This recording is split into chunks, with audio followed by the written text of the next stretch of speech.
letting you know that this will be live on YouTube. So you can see every single thing that I'm doing right there. Why that is. All right, let's fix that. It didn't lock up.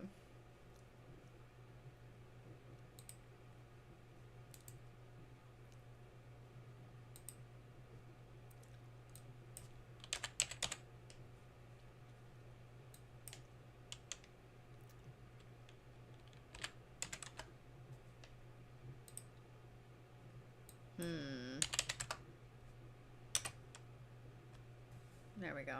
We're just going to do it that way. There we go. Now we are cooking with all of the Crisco.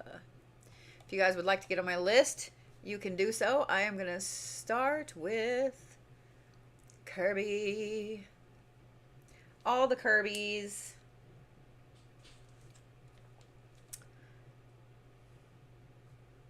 Pretty sure I already have Kirby's done over here. Kirby, have I already found your profile?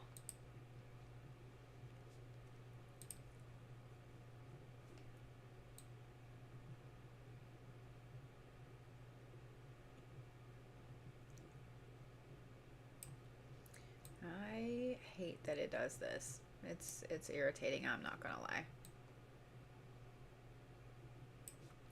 And this is why I had this like this. Okay, there we go.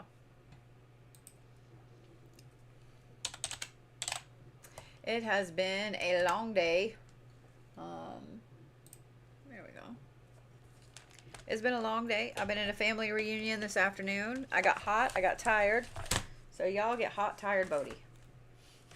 Y'all get hot, tired, Bodhi. All right, so let's take a look at this. Shall we do so? All right, so what we're looking at mainly with these readings I'm doing today, for the main 4 placements, okay, that we're looking at are the Sun, Saturn, Jupiter, Mercury, and Mars, okay?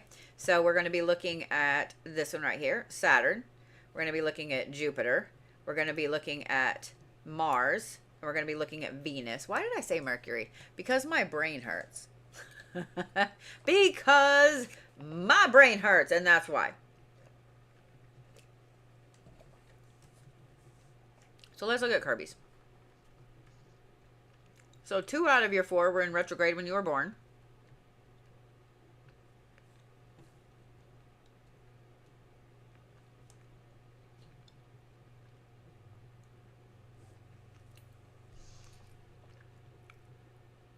Let's talk about Saturn first.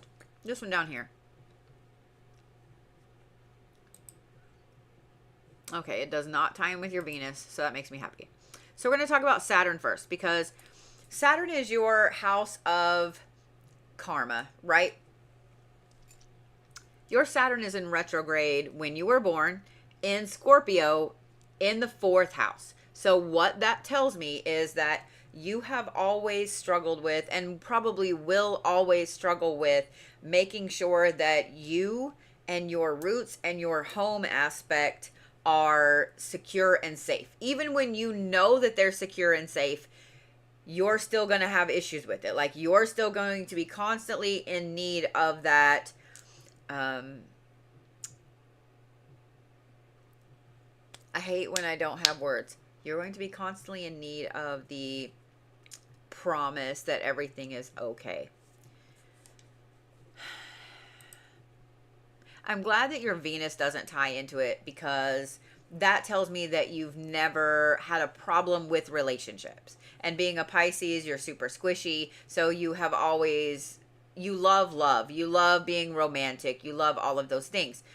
Having your Saturn in that 4th house tells me that there were a lot of things in your childhood that were a lot of struggles in making sure that you felt like your roots were fully grounded. Your roots were happy. Even when you have everything going perfectly at home. You know, The hubby is fantastic. The kids are fantastic. Home life, fantastic. Even when everything is fantastic, you constantly need to know, you need that reassurance that everything is okay. One of the things as well with Saturn that you struggle with is going to be making sure that your roots are fully grounded.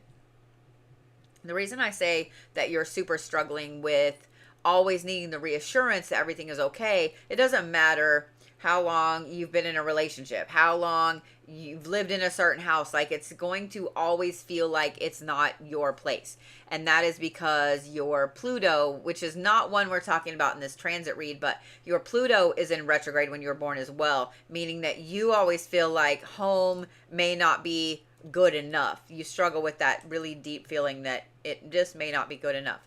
As far as your Saturn goes, Jupiter, I just need to take a nap.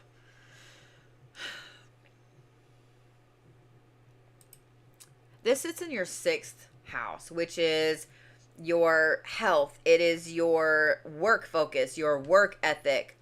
And with Jupiter being your luck and all of the things that bring in abundance to you, you've never ever had a problem finding a good job. You've never had a problem making sure that you do what is needed for work to come in, for money to come in, for bills to be paid. You also are health conscious. You might not be a health nut, but you're health conscious.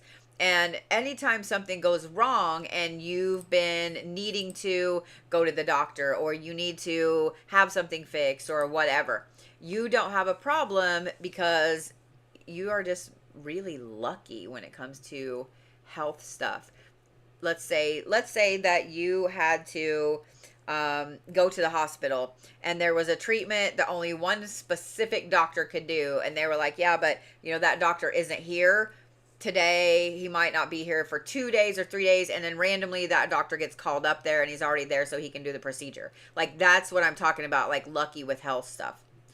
Being that your 6th house and your Jupiter are in Aquarius, it tells me that you're also very, I don't want to say laser focused, but you're very self-conscious and very focused on how your work ethic appears to other people, especially like your kids or people that might look to you as a role model.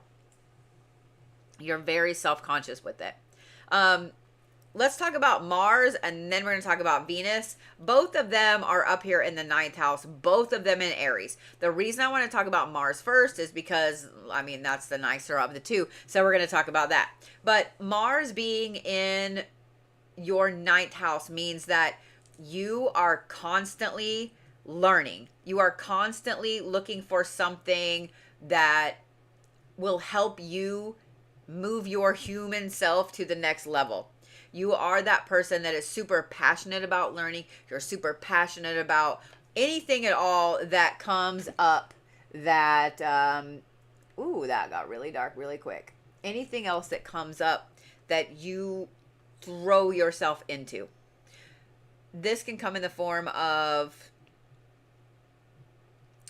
a new hobby, something at work, something spiritual, whatever it is, you get so passionate about learning that you fling yourself into it.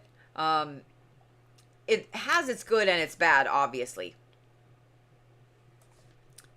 I want to talk about this Venus, though, right here. Venus is in retrograde in your chart when you were born. It's in Aries, and it's also in the 9th house.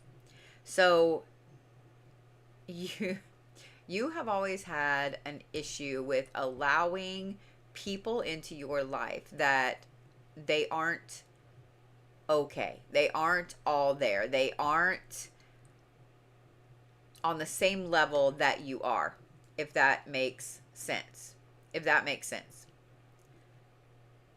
And I know that sounded mean. I tried to be a little nicer with that. But when your Venus is in retrograde in your chart, let's start there. Venus is the planet of love and beauty and compassion and all of the things that just make life wonderful, make life worth living, right? So when that's in retrograde, sometimes you have a problem seeing the beauty in amazing things.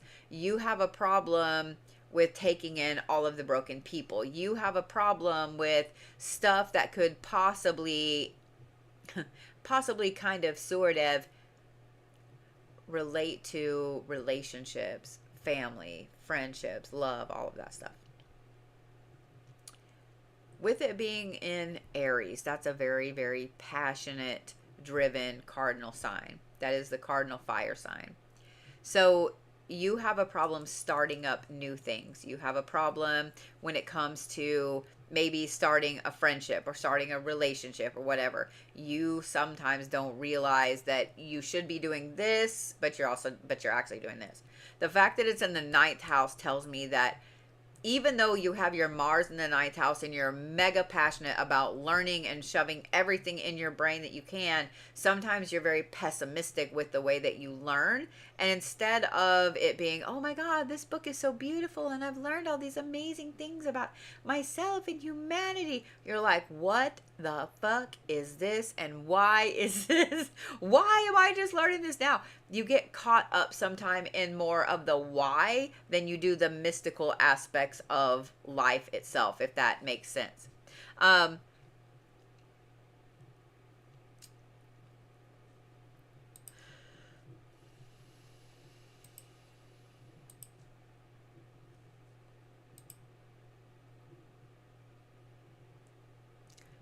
I love that your Mars is tied into your Saturn, especially since your Saturn is something that's going to bother you kind of deeply.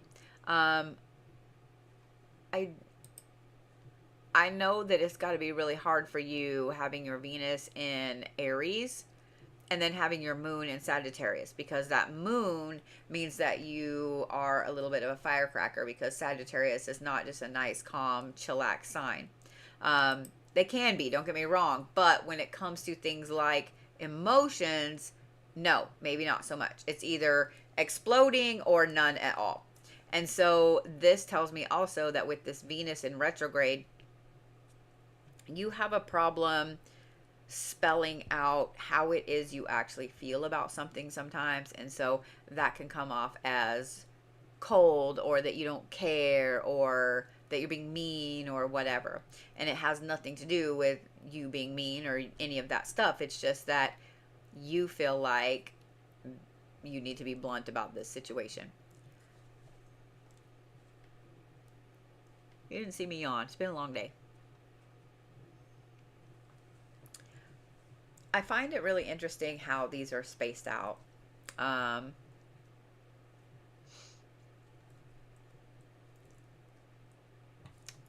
With you always being lucky in your work ethic and with your health and so on, that is something amazing that you can use to help counteract this aspect of your Saturn where you feel like you're never going to be good enough or never going to feel at home with something.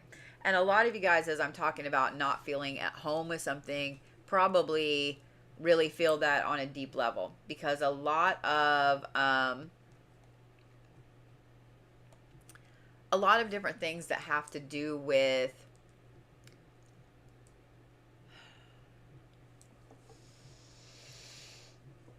roots, family, home, are not always governed by just where you live and who you live with and so on. People that have odd placements in their fourth house, especially anything in retrograde, it can mean that you constantly struggle to feel like this is your space, this is where you belong. So I'm just saying, it's something you're going to struggle with. I would lean on this Mars and Aries up here, because this is a very strong placement, especially when it comes to learning, to moving forward, and to putting everything that you need into life. I was going to say into words, but that's not right. I mean, you don't have a problem with it anyway, because your Mercury's in Aries in the ninth house, but by just putting everything you need to into life. And I think because of this right here, this is going to help you with both of these.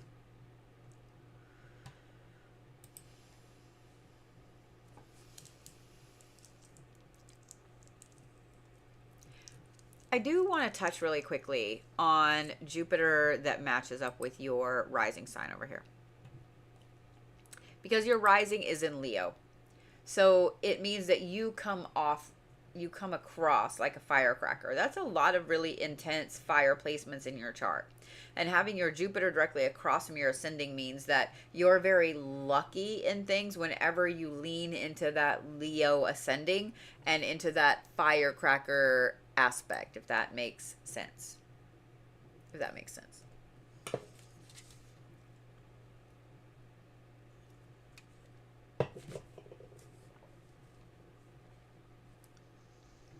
don't know if I have done Amy yet.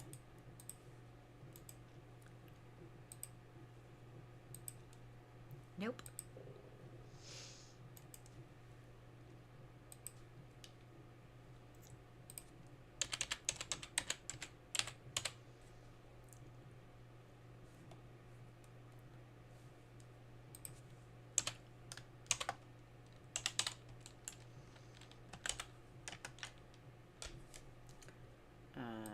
I don't know what just happened.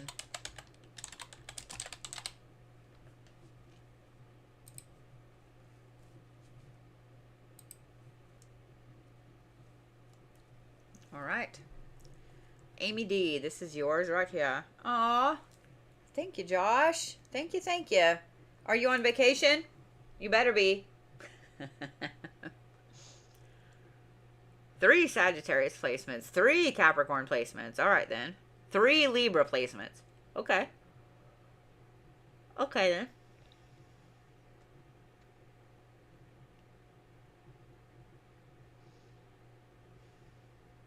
So Saturn in retrograde in the 9th house in Cancer. Jupiter in the 4th house in Aquarius. Venus in the 4th house in Capricorn. And Mars in the 7th house in retrograde in Aries. Okay. Well, your roots and your home and personal matters are going to be a big, big issue. I say a big, big issue. They are the biggest part of your life.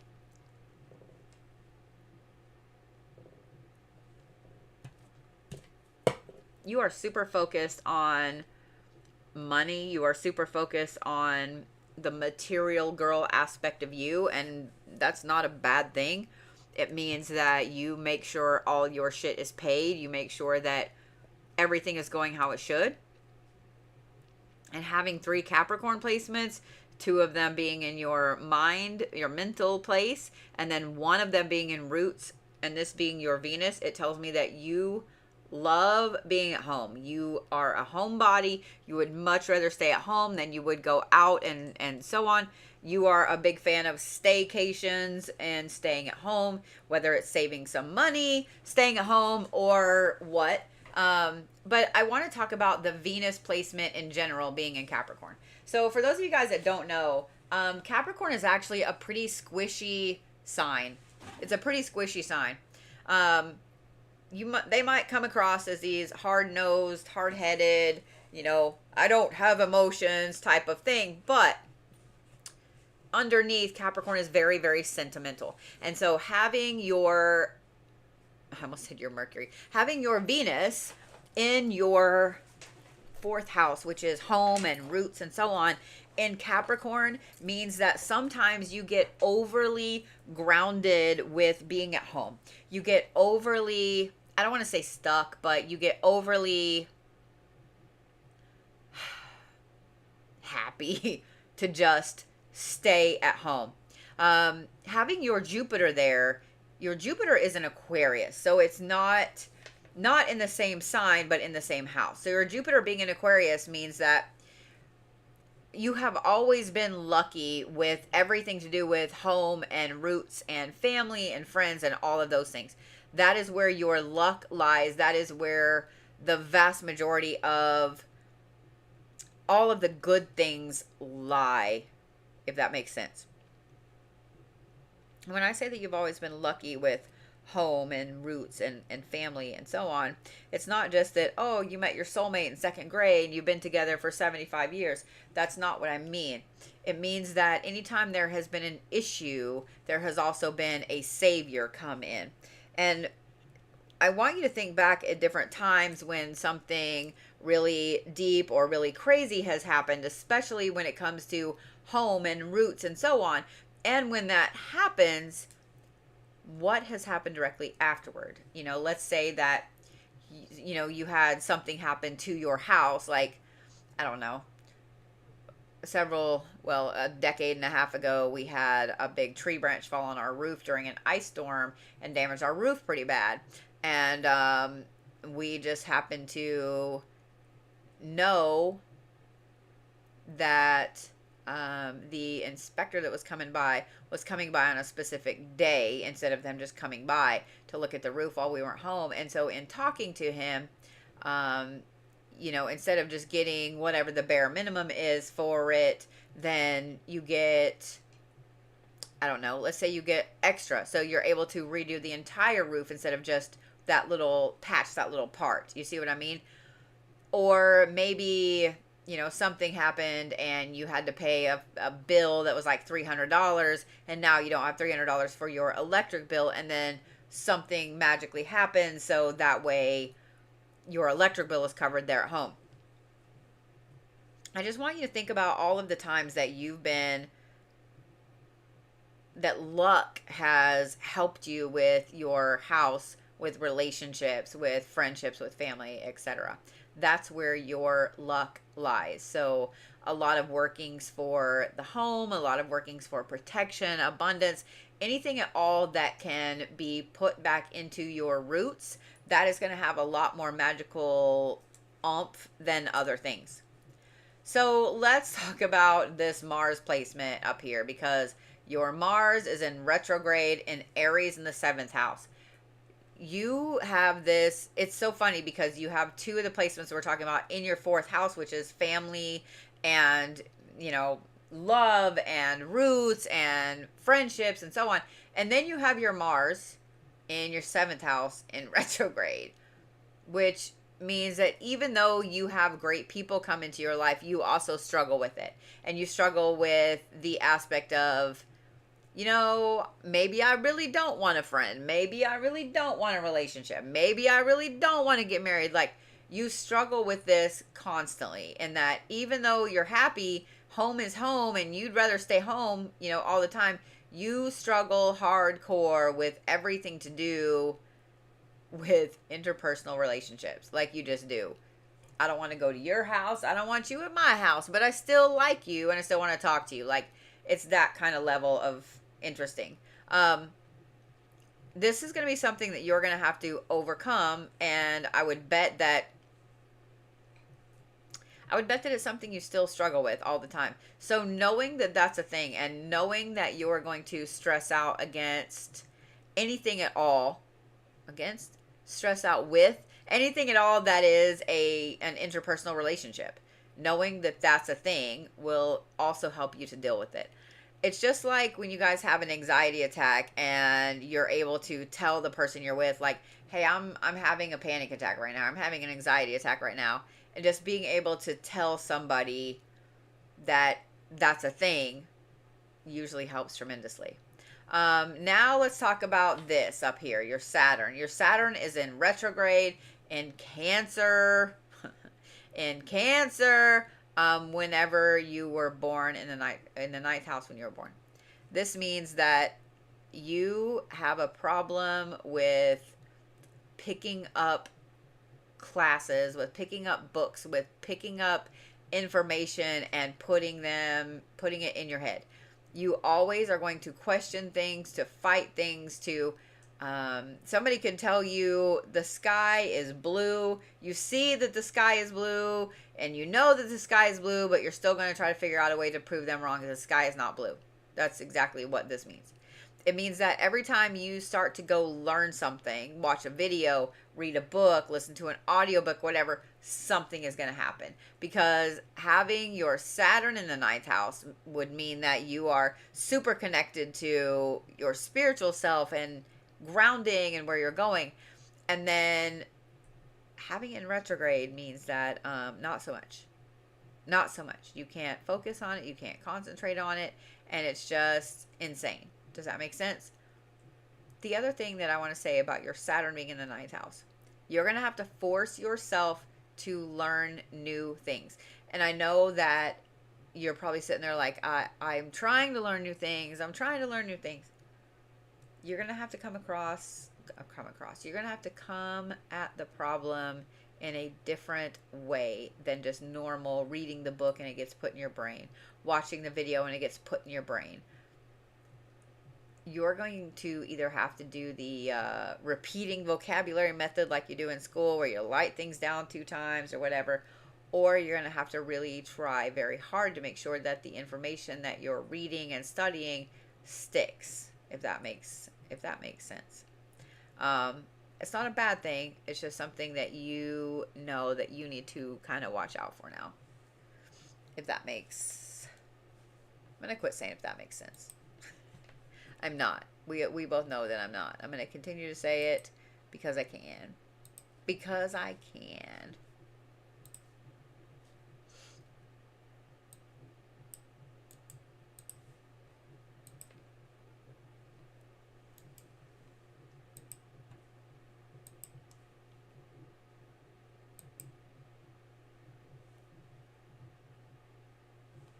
All right, Miss Cindy Lou.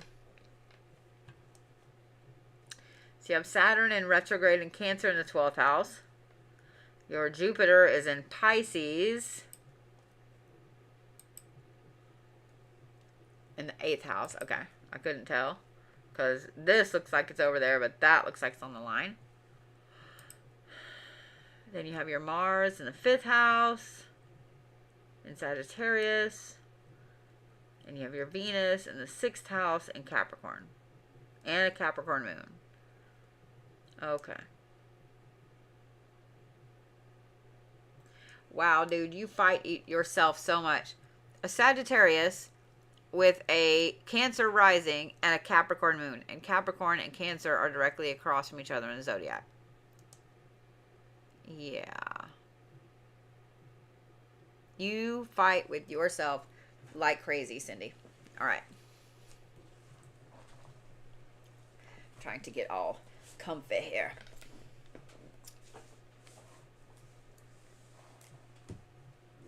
So we're going to start with your Jupiter up here because it's actually the easiest one. We're going to start with your Jupiter up here. That one is just barely in the 8th house and it's in Pisces. Your Jupiter is always going to be, this is going to be the weirdest fucking thing that I'm going to say. Okay, maybe not the weirdest thing, but this is going to be pretty weird.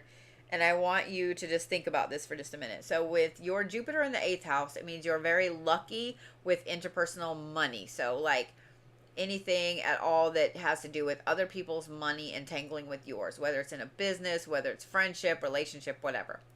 You're always going to be lucky in that. But being that this is in Pisces, I can't believe that I'm going to tell you to think about making some snap decisions. Because as a Sagittarius, you like snap decisions, especially when it comes to money and so on. Just be very careful with what kind of snap decisions you make, because even though your Jupiter is in that 8th house, which is interpersonal money, you want to be careful that you don't align yourself with somebody or something that is just going to take advantage of you and of everything that you do when it comes to your money, their money, the two of you's money together, or the business money, or whatever it is. You're very good with that stuff, but be very cautious because we all know how people are with their money. So the next one I want to talk about is this one right here, your Saturn. Saturn is in retrograde in your chart in Cancer in the 12th house when you were born. And what that particular placement tells me is that you are one of those people that when you look at spiritual topics and you say, oh, cinnamon is for this, your brain goes, why? Oh, clear quartz is for this, why? Oh, you know, I could make this recipe and that recipe, why? Your brain is always in why mode instead of allowing it to be mystical and physical and move forward, you get stuck on things because you start to question the spiritual ramification of things that may not really matter, if that makes sense.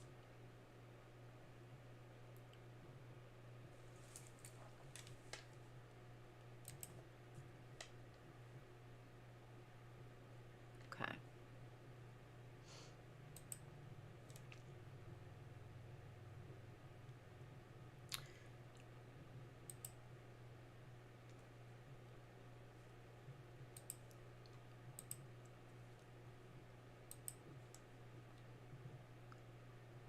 So I want to talk about your Mars.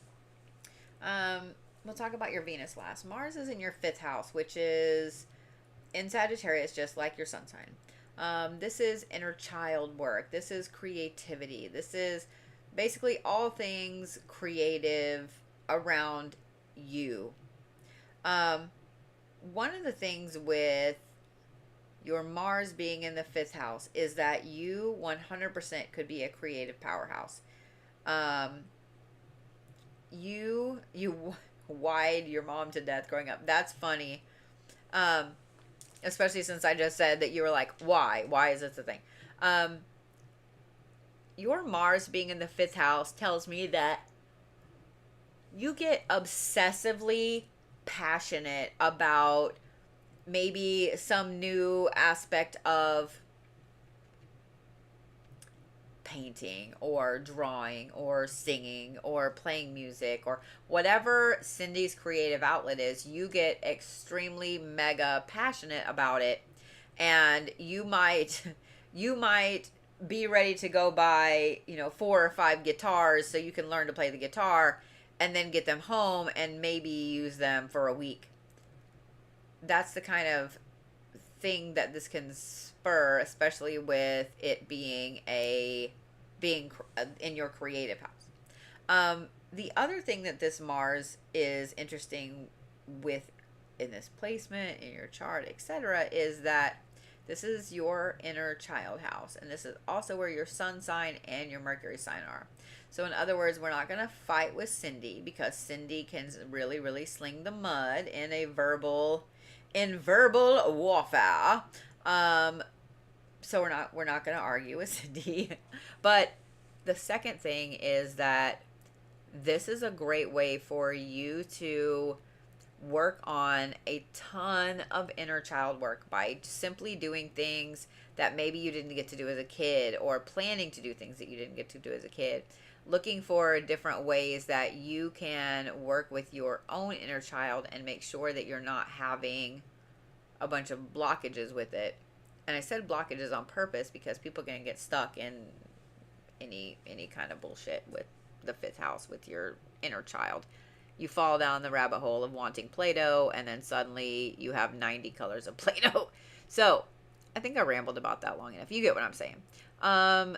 With your Venus in the 6th house, I don't know why the lights came on out there. With your Venus in the 6th house, I mean, I'm not saying go buy a bunch of Play-Doh, Cindy, but I'm just saying, you don't need all the colors of Play-Doh.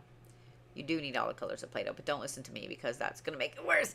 But anyway, let's talk about your Venus, which is in the 6th house up here. This is in Capricorn.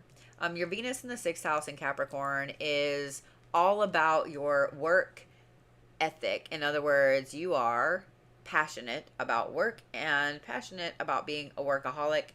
Something that I 100% identify with, and also can tell you just from experience, be careful, because when you fall into a workaholic aspect, especially with your moon being in Capricorn, and you having a lot of placements over here in the 4th, 5th, and 6th house that we're looking at, this is a lot of working for things that you care about, working for things that you love, working for things at home to make home bigger, better, happier. When it comes to having a Venus in Capricorn, being the cardinal earth sign, Capricorns are usually very practical, and so everything needs to have a use and a meaning. If it doesn't have a meaning, you don't want it. If it doesn't have a use, you don't want it. You would rather find things that are useful that also have meaning. So you are that kind of person that you would much rather have your grandma's rolling pin than go buy a new rolling pin. You are that kind of person that if, your dad passed away or whatever, you would rather have his Keurig machine than going to buy a new Keurig machine. So things like that. So where that can get you in trouble with is in taking on too many things that, like physical things, physical items, taking on too many things that you don't need. But the other part of it is that you do like the finer things. So being a workaholic is a good thing because that allows you to pay for and have the nice things. Altogether, these are really interesting placements. They're really interesting placements. I think that the Saturn placement is one of the most interesting because that is going to always prompt you to want to know why things are the way that they are. And you're always going to be ready to learn something new because of that. When you have somebody, if y'all have a kid that asks why constantly,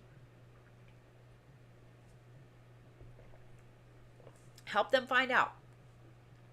Help them find out. Because that makes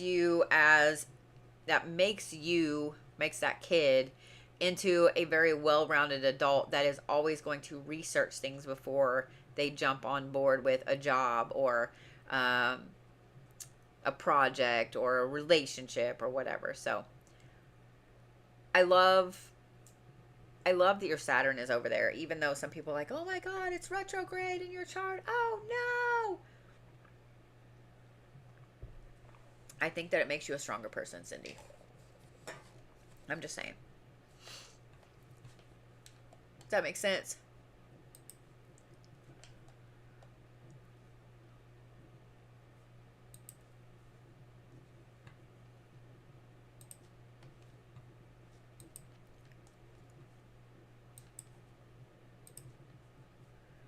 Oh, I just messed up. Okay, wrong one. There we go. All right, Shanna. I don't know that I've done a chart for you yet, have I?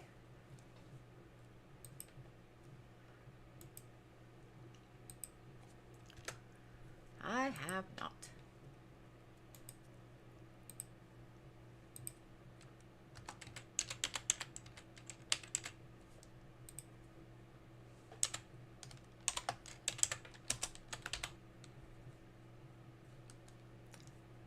Your mom would hand you a book and say, go find out. See?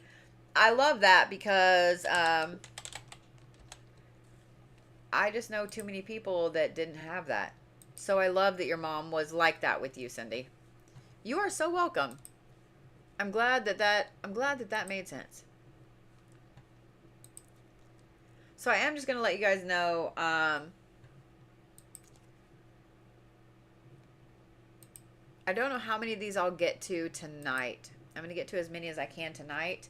And then I might finish the rest of them on Tuesday or Wednesday. I'll look and see what my schedule is. Yeah, I'm just exhausted as hell today. Also, if you guys didn't know about the new COVID strains that are going around, you probably should. You should probably pay very close attention to them. There are a lot of different herbs that, I'm just saying, there are a lot of different herbs you should have on hand.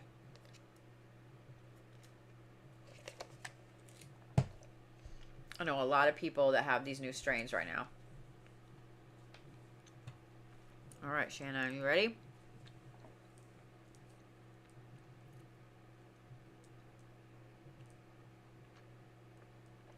So you have Mars in Cancer in the 11th house, barely in Cancer. You have your Jupiter barely in Leo in the 12th house. Saturn in Virgo in the 1st house. And Venus in Aries in the 2nd house. Okay. Girl, you just love money. Can I do a video on the herbs? 100%. 100%.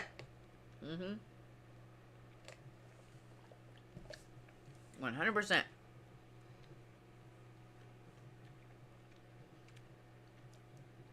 Hey, small town. No, I do birth charts all the time. I usually do them once a month. I have them coming up this next weekend.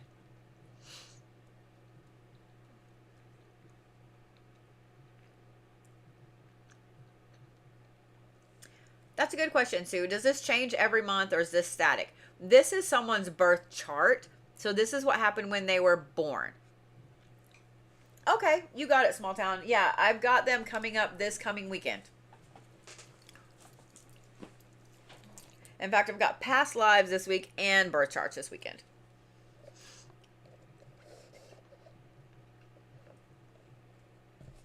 So your birth chart, which is what y'all are looking at here. Well, not yours, but this is Shanna's. But what you're looking at here is a snapshot, basically, of the stars when you were born. Okay? This is always going to be the same. If you know your birth time, it will always be the same. Okay? If you don't know your birth time, because I know a lot of people don't stress about it. Someone who is competent in their astrology skills can pull an event chart for you, which basically you just need to pick, is it, did your mom tell you were born early morning or, in the evening, she didn't get to have dinner or whatever. Because that way I can pull an event chart for you, which is a snapshot of that kind of time. Now, your moon may be off a little bit. Sometimes it could be in the wrong sign. So you see where, let me highlight it. You see where her moon sign is right here? Let's say, every 2 hours, hour and a half-ish, this moves. So if we don't have your time exactly right, it could technically be over here in the second house. Do you see what I'm saying? So that might change a little bit, and sometimes your ascending might change. But we can give you a snapshot of that as an event chart. So if you don't know your birth time, don't worry about it, okay? When it comes to your birth chart, the moment that you were born, how all of this reads, that is not going to change, okay? Now, we can pull it forward with different, let me show you.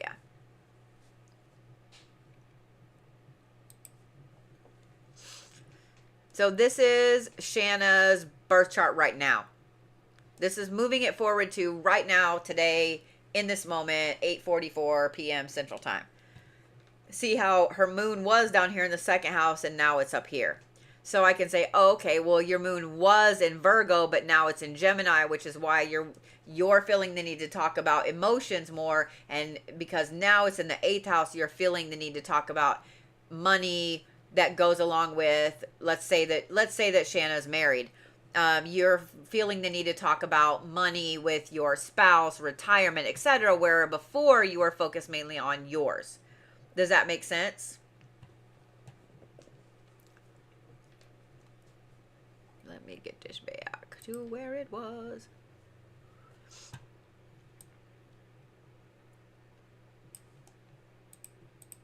There we go. See how her birth chart moved back? I mean, her moon moved back over there. Oh, it's in the first house, excuse me. But you see what I'm saying. You see what I'm saying. So if you need to know what's affecting you right now, then I can pull your birth chart and move it to now. Right now, I have turned off my personal appointments. I will be putting up some different types of appointments this next coming week.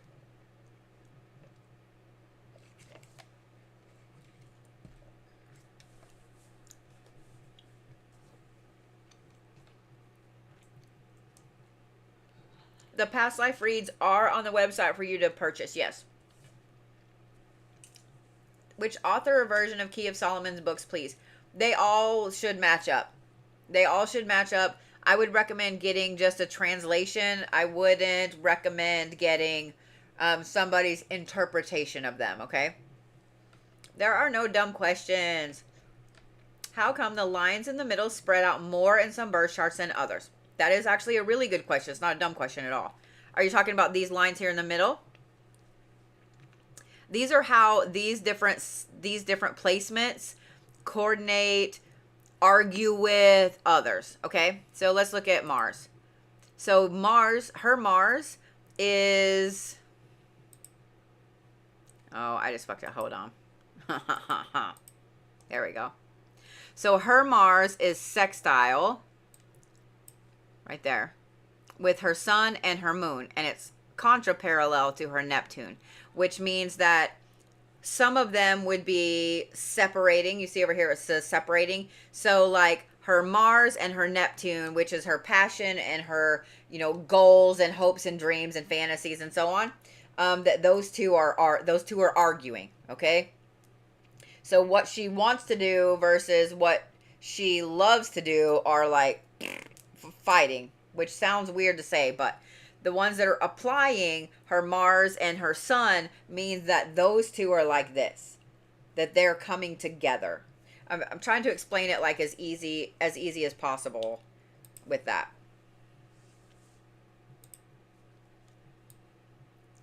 Let me find one that's square. Here we go.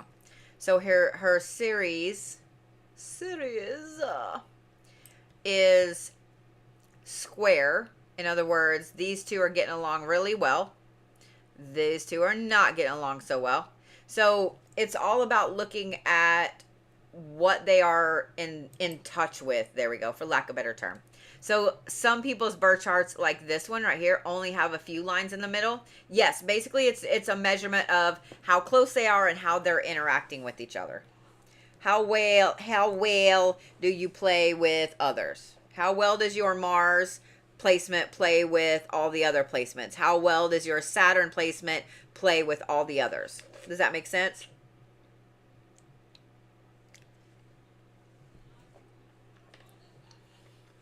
All right.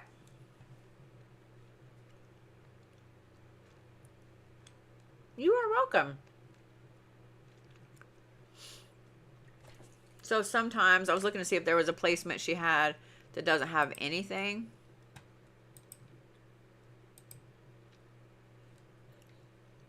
I mean, there you go. Her Venus doesn't really play well with others. That's the best way to explain it. That's the best way to explain it.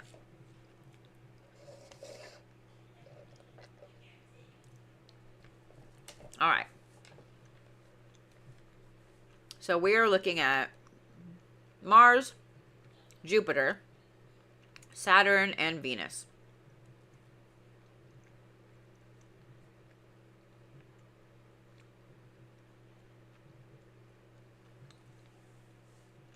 So her Venus, Shanna, your Venus is in Libra in the second house. So the second house is like your material girl house. Venus is that placement that is always looking for balance. So when it comes to the things that you love, when it comes to your love style, you have to have balance. You have to have someone that has an equal amount of play versus seriousness. You have to have, when it comes to the things that you're passionate about, oh, well, that's Mars. We'll talk about that in a minute. When it comes to the things that you find beautiful, you find beauty in symmetry. You are not someone that likes the asymmetrical stuff. You need things to be, you know, symmetrically sound.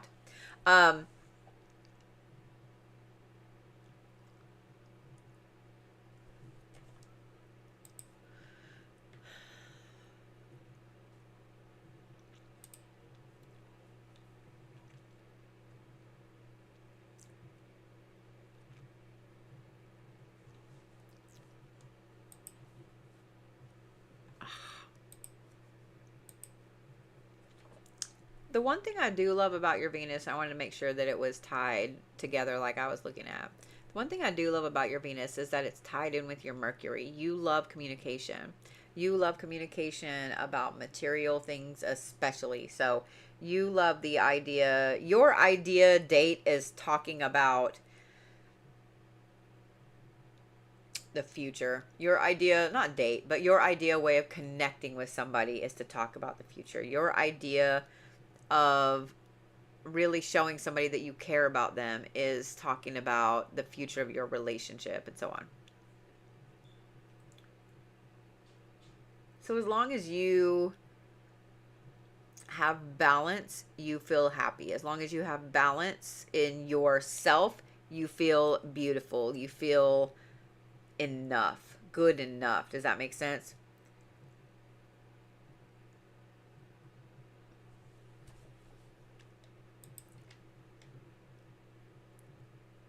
Okay. Your Saturn, this is kind of karma, grounding, etc.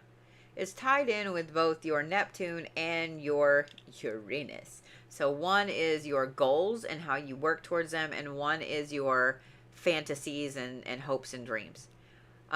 You have always been someone that had very strong goals, very strong hopes, very strong dreams, and nothing is going to pull that away from you because your Saturn is in your first house in Virgo. That is a very powerful sign and a very powerful zodiac in the first house, which is you, yourself. And having your sun sign there as well, you have always been and will always be a very intensely focused person.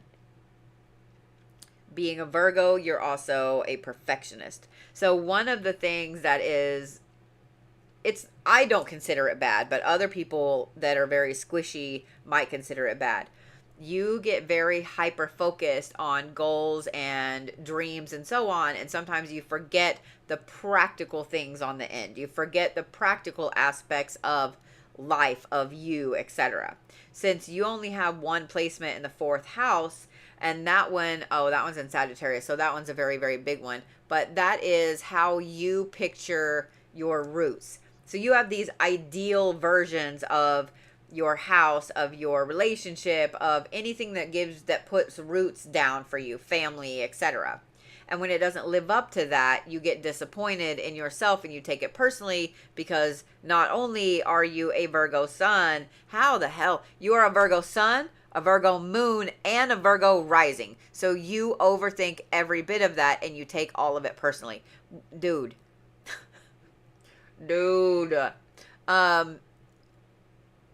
That's a really intense thing right there.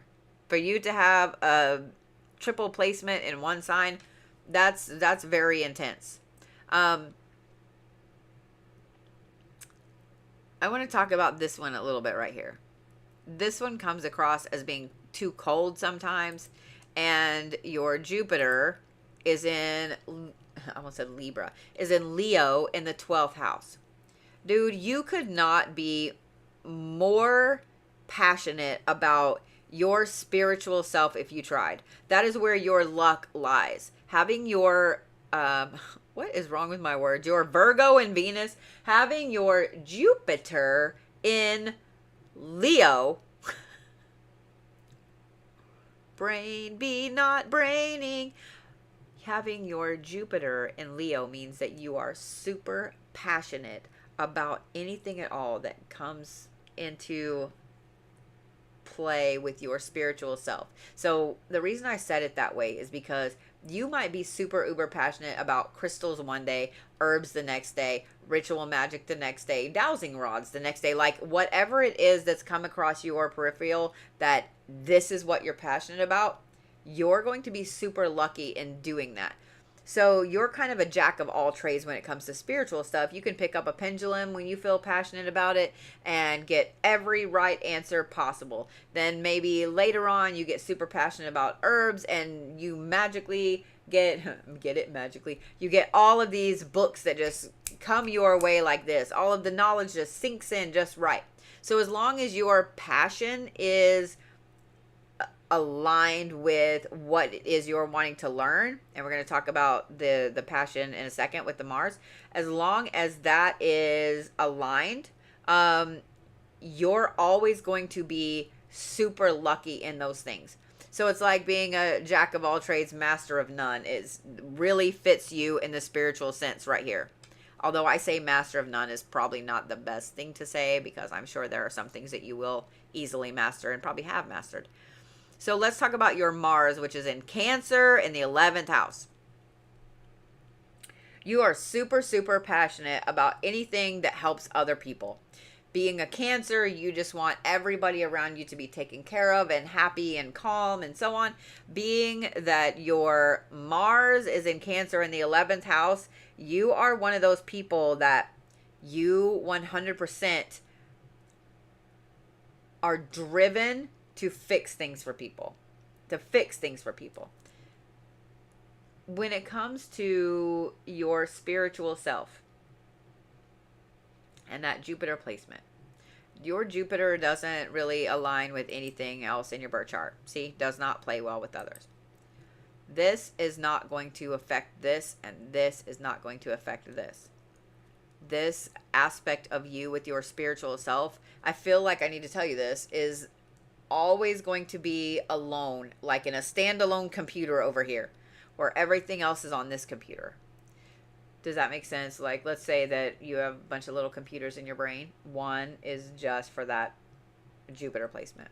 Your Mars being in the 11th house means that you really take social justice, and you really take anything at all that has to do with social media, social marketing aspects, family, groups, dynamics, etc. You take all of that with a very deep sense of pride, because one thing I love about Cancers is that they are so oriented with taking care of their people that they do forget themselves a lot. They do forget themselves a lot. So just make sure with that Mars being in Cancer that you're not overlooking you when you're really busting down the doors of social institutions and so on.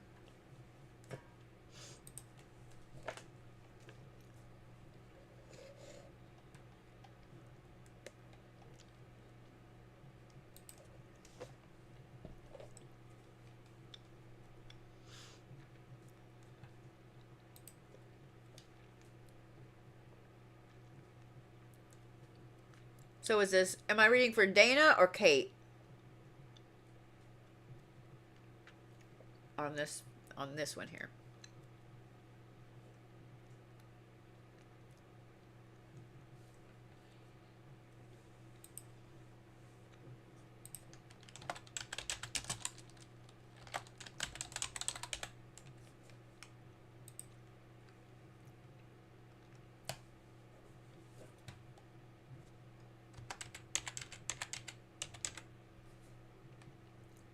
Both, actually. Okay.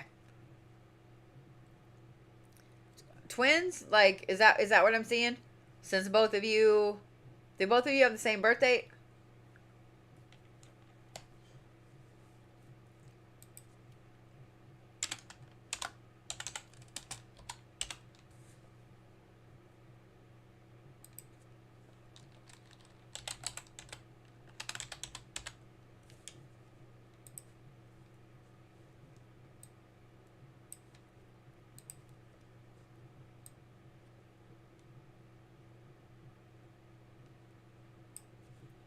All right, let's see here.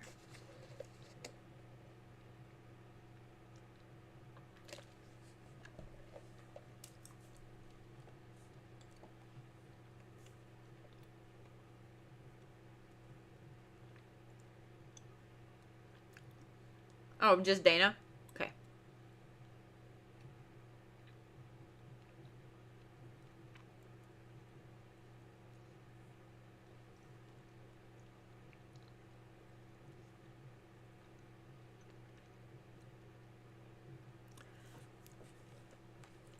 I love that this is spread out like this. I'm just kind of getting my bearings, looking at everything. Nothing in the 5th house, nothing in the 4th house, nothing in the 3rd house. Moon and rising in Pisces. Sun in Virgo. Saturn in Scorpio in the 9th house. Jupiter in Virgo in the 7th house.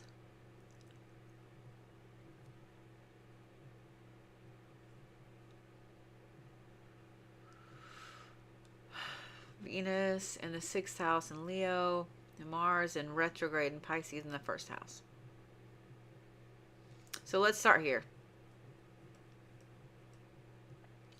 This Mars in retrograde means that you have a problem getting your getting passionate about something and you have a problem staying passionate about something. It means that, especially because that's in your first house. The first house is the self, right? And Mars is your passion, and Pisces is emotion. Pisces is water. It's the mutable water sign.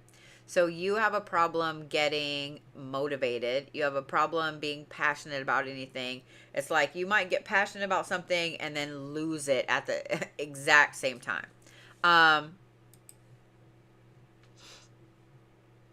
Okay.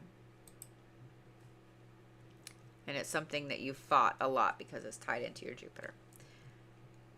So motivation is a big thing for you. Not being able to get motivated, not being able to stay motivated is a huge thing for you. And the fact that your moon is in Pisces tells me you overthink all of that too. So just knowing that you can't get motivated for the day, then you overthink every reason why you can't get motivated for the day. You can totally blame it on your astrology. I'm just saying. You can totally just blame it on your astrology because you have a Mars in retrograde in the first house. So motivation is really hard.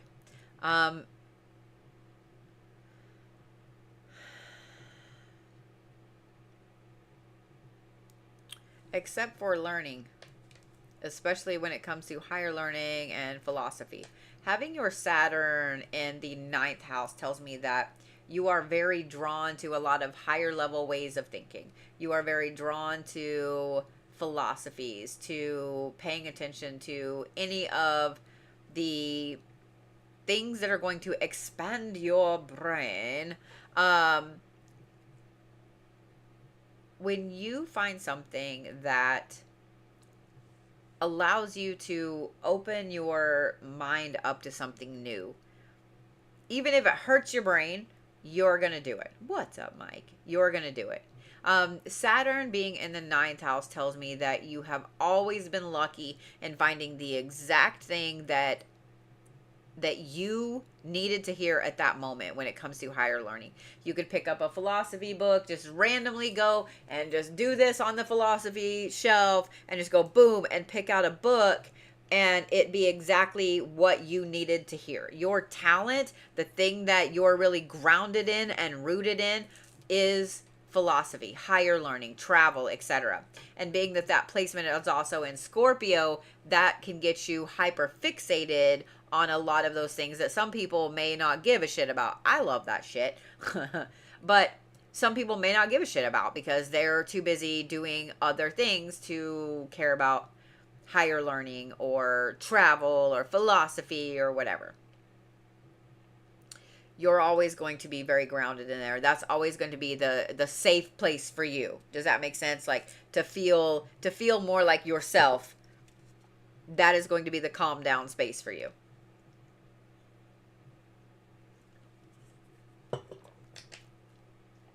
Your Jupiter over here is in the 7th house in Virgo. Dude, you would make an excellent retirement counselor, an excellent person that helps people figure out their shit. You don't want to deal with your own stuff. You don't want to deal with your own money aspects, but damn it, you can fix everybody else's. And you've always been really lucky at pointing out and being, having just the right advice. Even if somebody could say, oh yeah, I need to figure out this investment thing for work or my 401k or whatever. I don't know what to do. Maybe you don't know shit about 401ks, but you're like, oh yeah, you just do XYZ, and they do XYZ and then have a ton of money in their 401k account. Like, you are super lucky, super talented when it comes to other people's money, when it comes to business, when it comes to business money. And just keep that in mind because that's a fantastic talent. And if it's something that you haven't really thought about doing, you might just think about it. So let's talk about this Venus. Because this Venus placement, is in Leo in the 6th house. You love anything that looks fast. We'll just say that. And I said that on purpose. You love anything that looks fast because that Leo aspect You need that fast, go, go, go, move, move, move, move, move. You need that, right? And you are not about to do anything to stop that go, go, go, fast, fast, fast. So the problem comes with the motivation, with this aspect over here of your motivation, in that this is also your house of health, your house of work ethic. So you can get super motivated when it comes to, let's say you get a new project at work, super motivated at first, and then you're like, and now I don't care. And now I don't care. I would bet that you have a problem with like procrastinating, but also loving that project that you are going to be on at the same time. You probably are that person that has like 9 different project items or houses or whatever going at the same time, which I feel on a deep level. So don't feel like I'm calling you out because I know somebody that does the same exact thing. I'm just saying. So, just saying. Also, being that placement is in Leo, you just love, you love anything at all that is like healthy, green, plants, herbs, etc. I will say that talent-wise, anything to do with health is going to be fantastic for you. And the fact that you have that Saturn in the 9th house, if you need a direction to go that is going to help you in the future, help you right now, studying things like herbalism, holistic health, etc., are going to be a fantastic thing for you. Herbalism is going to be great because it's going to scratch that itch with the higher learning, and it's also going to scratch that itch with the health aspect. Anything with holistic, same thing. It's going to scratch that itch with the with the higher learning, and also with the being healthy and so on. So if you just needed a direction, and I felt the need to specifically tell you those things, herbalism and holistic health are going to be the way to go, if that makes sense.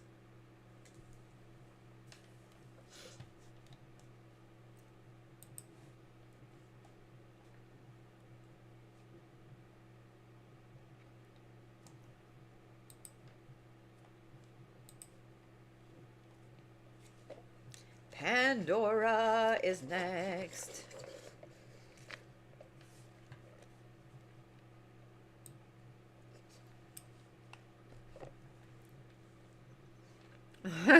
So bizarre. Stuff on the way here like crazy. Health stuff. That's funny. So here's why. Not only do you have your Venus there in that 6th house, which is work ethic and your health, but you also have your Pluto here, and that's kind of how things look to other people and your appearance. Then you also have your Uranus right there. And that is your drive, your passion. So that is something that you are always going to be super passionate about, just so you know. Always. Oh, you didn't do the thing I asked you to do. There we go.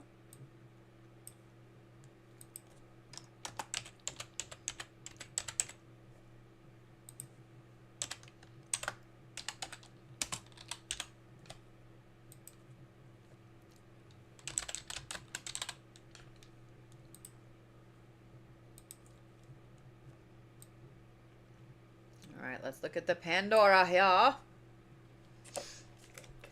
Ooh, look at you with your little triple placement things there.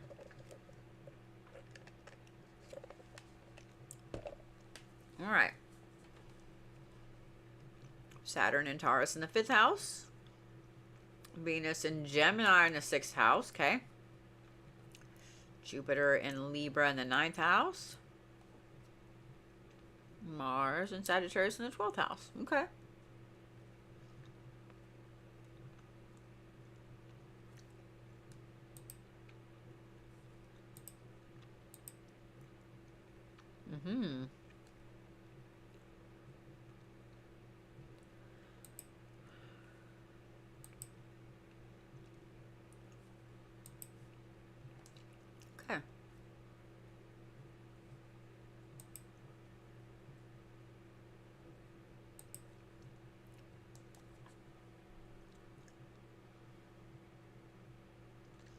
So I'm going to say this, and I think it's funny to say it this way. But see this Jupiter, we're going to start here. Jupiter in Libra in the 9th house. Dude, you've always been lucky kind of being a know-it-all. Does that make sense? By needing to know all the things all the time. By falling down the rabbit hole of all the things. All right, I'm going to learn crystals and I'm going to learn divination with pendulum at the same time. I'm going to learn herbalism and I'm going to learn scrying with black mirrors at the same time. Like you always have multiple things that you're learning. We're going to talk about that here. But you always have multiple things that you're learning. And by having multiple things that you're learning, especially when the reason I said too that you have multiple things is because that Jupiter is in Libra, meaning that you need balance. So you feel like if you're learning about, herbs and holistic stuff, then you also need to be learning about like scientific stuff and rocks or whatever. So you are so stinking passionate about learning all the things. You couple that with your Mercury, your Mars in your 12th house. Dude, there is nothing that would stop you from learning. I think up until the time that you pass away, you can be laying on your deathbed and be like, will you hand me that book over there? I want to read one more thing. Like, you're that person. You are constantly shoving stuff in your brain. This Mars and Sagittarius in the 12th house, dude, you couldn't be boring if you tried. You couldn't be a more secular person if you tried. The fact that your Mars is in your spiritual house, that's where your passion is. As long as you can do something that is aligned with your spiritual self, you're all in. As long as you can be aligned with something that is happening with your spiritual path or helping other people with their spiritual paths, because your moon is in your 11th house, then you're 100% in. You're always lucky with knowing exactly the right thing, whether it's advice for somebody, whether it's the next thing to learn, what a crystal means, whatever it is, you always have the exact right knowledge that you need. The thing I love about it also, well, let's start here and we'll go here, is this Venus being in the 6th house in Gemini.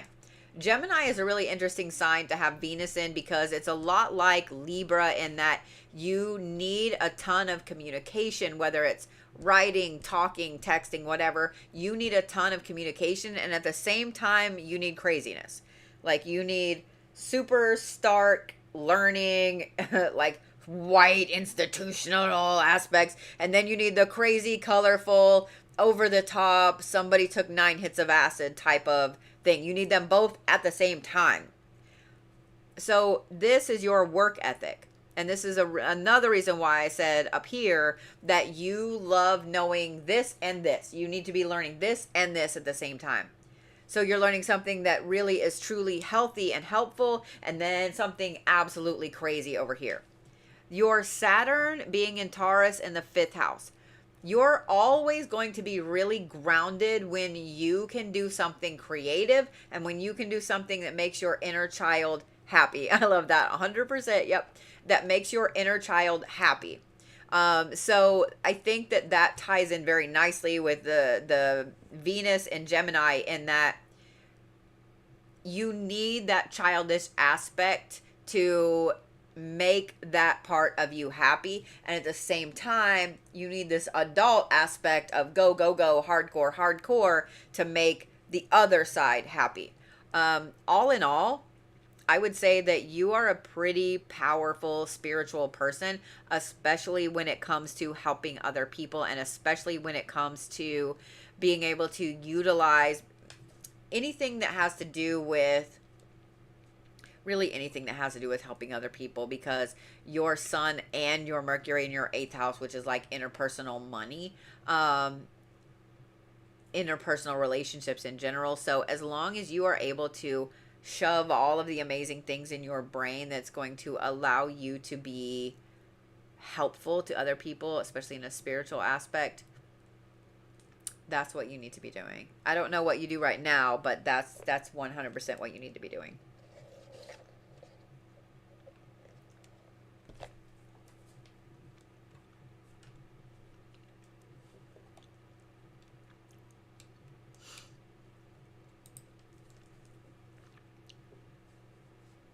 I do want to say one more thing about this. Saturn and Taurus right here. One of the things that I love about that is what you do and what you've always done. Oh, so you are right on track.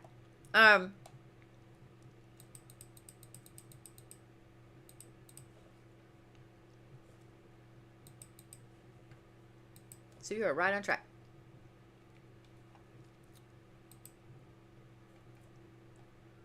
Let me go right here. There we go. The other thing I want to say about this is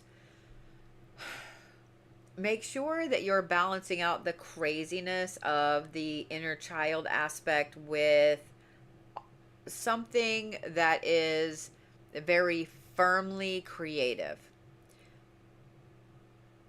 A little bougie, a little expensive. Maybe don't go spend crazy amounts of money on things all the time. But by being a little bit bougie and buying something nicer, either to make your inner child happy or whatever, that's going to keep you feeling balanced with all of the other spiritual things. And what I mean by that is look at something that you were very passionate about as a kid, whether you got a lot of those things or didn't. I love dolls. I've always loved dolls. I've gone through phases where I'm like, those dolls are creepy and I don't want them in my house. And then I've also gone through phases, you know, like when I was growing up, I loved Barbie dolls and I had 2 trunk fulls of Barbies. I had all the cool Barbies, right? I also had all kinds of other dolls and stuff in my room and in my space. Now, same thing. I have tons of dolls. Like if you can probably see behind me, there's a doll there. There's 2 dolls there. Doll over there. Like you can, doll down there. Like you can see all the dolls. But I'm just saying that find something that as a kid you love that you can also kind of fall into as an adult. And it will help you tremendously with centering yourself. Because that Saturn placement right there, that is a powerhouse placement. That is a powerhouse placement. Okay? Does that make sense?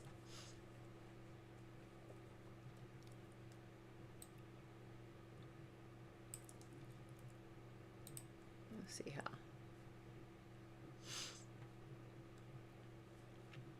I might have to go take some medicine here in a little bit. I don't know. All of my face is plugged up. I was out at family reunion today in the dust and the dirt and like I cannot breathe through my nose right now and it's I don't like it. It hurts. It hurts. It hurts. I don't like it.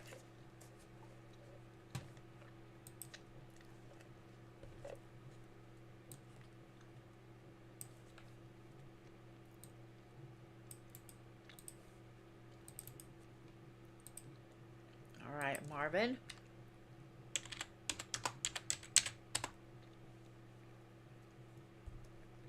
Your inner child wants a new flute.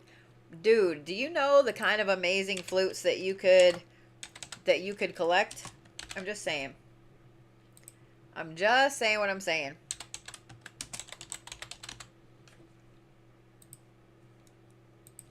Hell, I don't even play the flute and I have a couple of flutes from different parts of the United States. You are so welcome, Pandora, honey.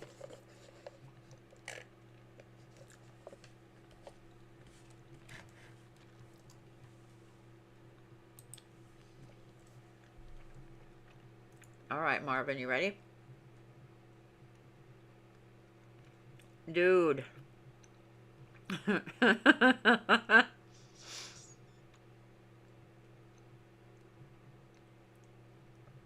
4 placements in your 12th house.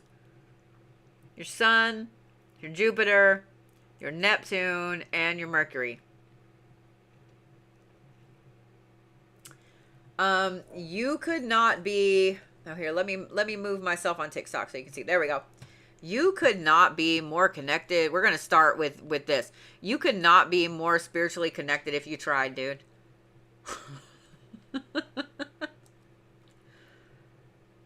Like, you are the epitome of being a spiritually motivated person. I think that it's hilarious. Your sun sign being in the 12th house means that you love fantasy anything. You love spiritual anything. I would bet throughout your life you have gone through different phases of being in touch with so many different spiritual things. I would also bet you know a crazy amount about a ton of different spiritual ways of being or spiritual beings in general. But let's talk about this Jupiter, which is here in the 12th house. This is your luck. You've always been lucky with spiritual aspects. I would also bet that either you have really intense dreams, clairvoyant dreams, or I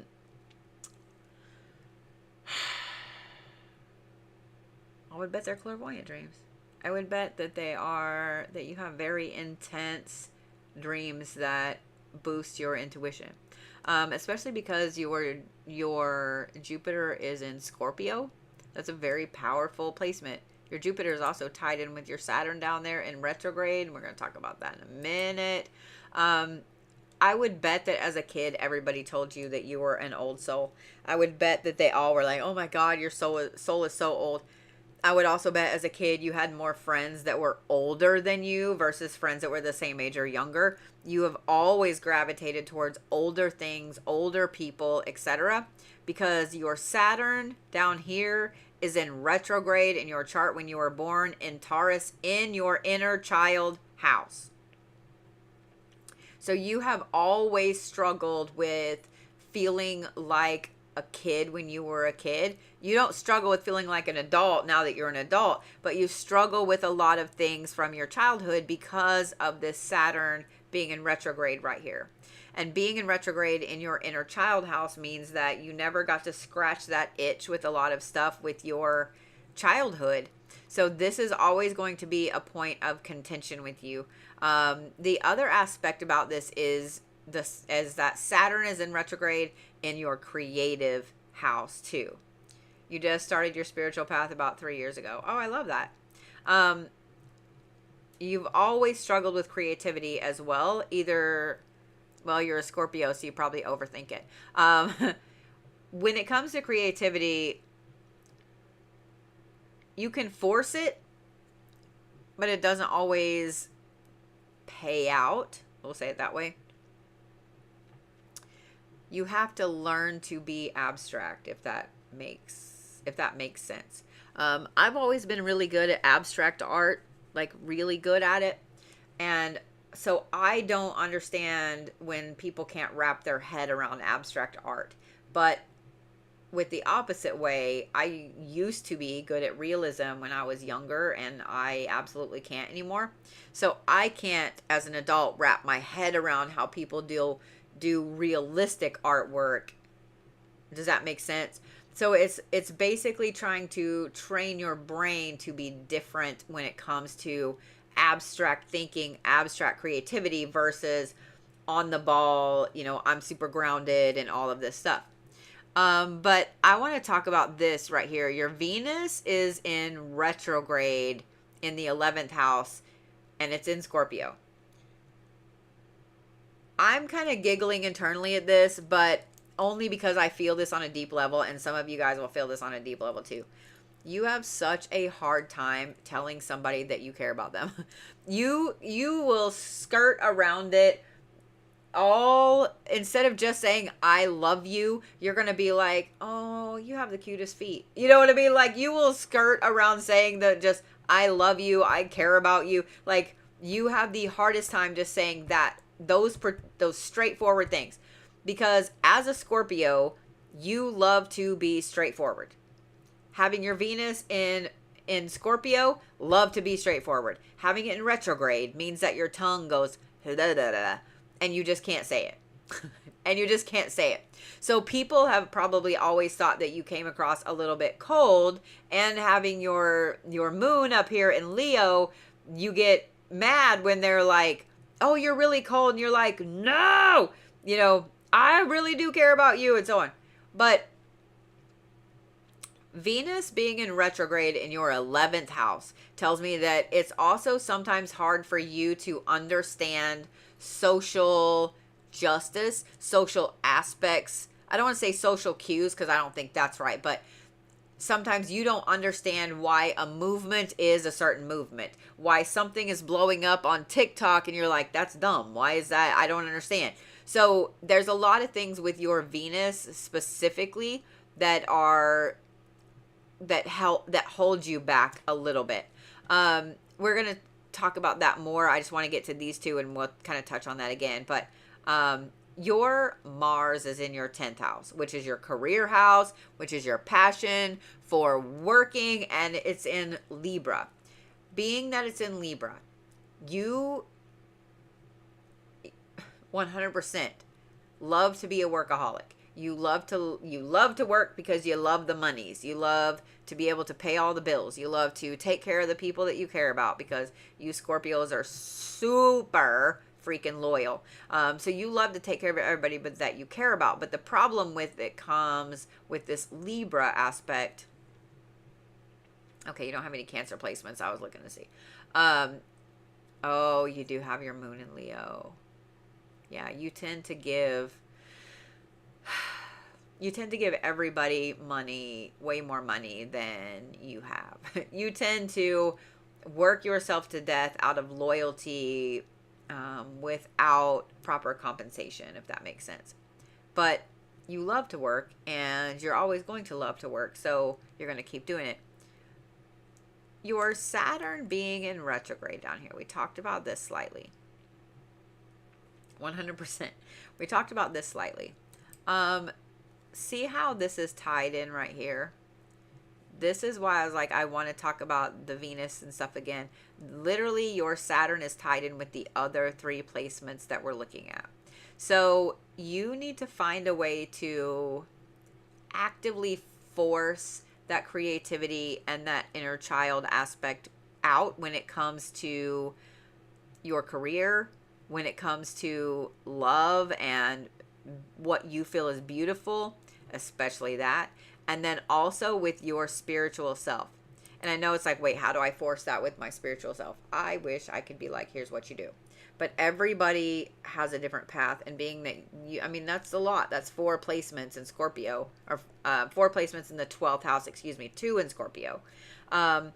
Those are intense placements in a 12th house because Scorpio is the fighter of the water signs.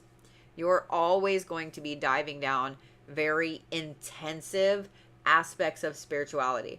So you need to have something on the other end, especially because your Saturn is in retrograde, that helps you challenge yourself in a creative way, that helps you bring your inner child out for things, that helps you move forward with yourself spiritually. And I know that you said you've just been on your spiritual path for about 3 years. I bet you've probably been on it a lot longer and you just don't realize it. Sometimes we have something happen and we can step out on a spiritual path and then kind of decide to step back onto the normal path for a little bit. Doesn't mean you stay on the normal path, but I would bet you've been on it a lot longer than you realize. The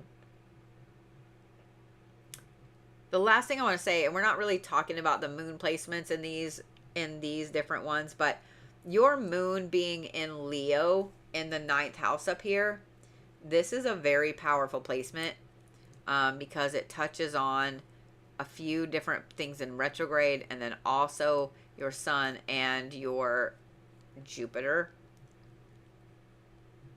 Be careful what you allow your emotions to get you into and what you place your emotions in, if that makes sense. If that makes sense. Not everybody deserves the loyalty that you hold for them.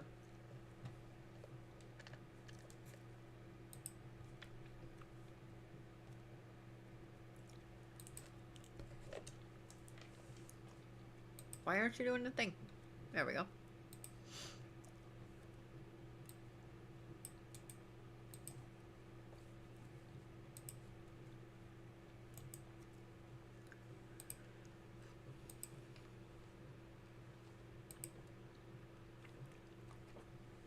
All right, Miss Monica. Let me move myself right there. Hey, look, I've got all those things coming out of my head.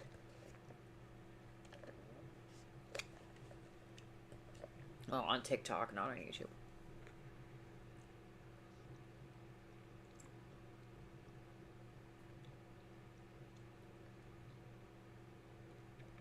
Look at mine. Sit just right. They're coming out of my third eye on TikTok.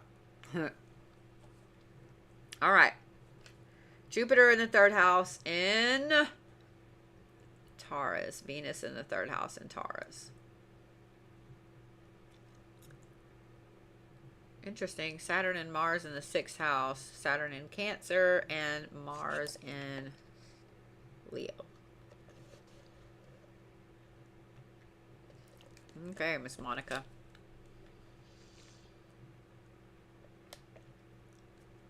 You are hyper focused on work and work ethic and career and being on time and never being late and always doing what's asked of you and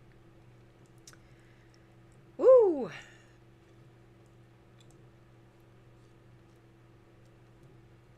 And then also overthinking it.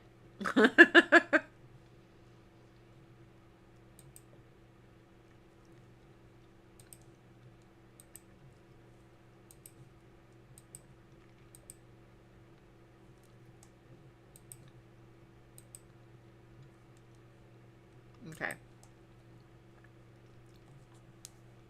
Miss Monica, I'm trying to decide which one I'm going to start with here.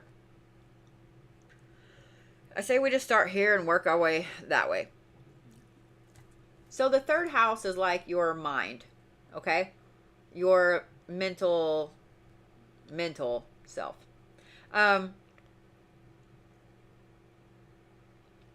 You've always had a very strong-willed brain.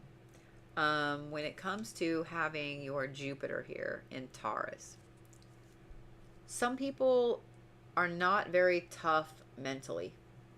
There's nothing wrong with being tough mentally. There's nothing wrong with not being tough mentally, because it takes everybody to make the world what it is. You've always been that person that is very, very strong mentally because of that Jupiter placement, and it's in Taurus. You still overthink everything, but you've always been very, very strong when it comes to what you put your mind into. What we're talking about today, especially with these transit placements, this Jupiter is also tied in up here with your Neptune in your 10th house in retrograde. Every time something has happened, because your 10th house is like your career house, right? So every time something has happened that has knocked you down on your career or caused you to start over or cost you a lot of money and you didn't get to hit this goal or whatever, every time something has happened, this intensive placement as far as your mind and how clearly you can think about stuff, this right here has always pulled you out of some of the darkest ass times that you have gone through. And having your Venus also in that third house in Taurus tells me that you need to love someone's mind just as much as you love their face or how cute their butt is. You have to love someone's mind. And if they are not mentally tough at all, you don't want any part of it.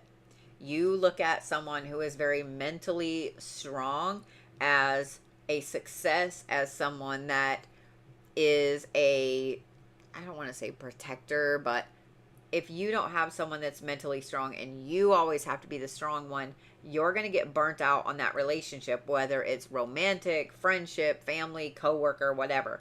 If you have someone that maybe you have intense projects at work all the time, right? And you always get paired with, I don't know, Susan over there, and Susan breaks down in tears at every little thing that goes wrong. The printer jammed, Susan's crying. The report needed to be re-edited, Susan's crying. Like, you go a little bazonkers because you need to be with someone and work with someone that is just as mentally tough as you are. You're not about to carry someone. The Venus aspect of that also carries a problem with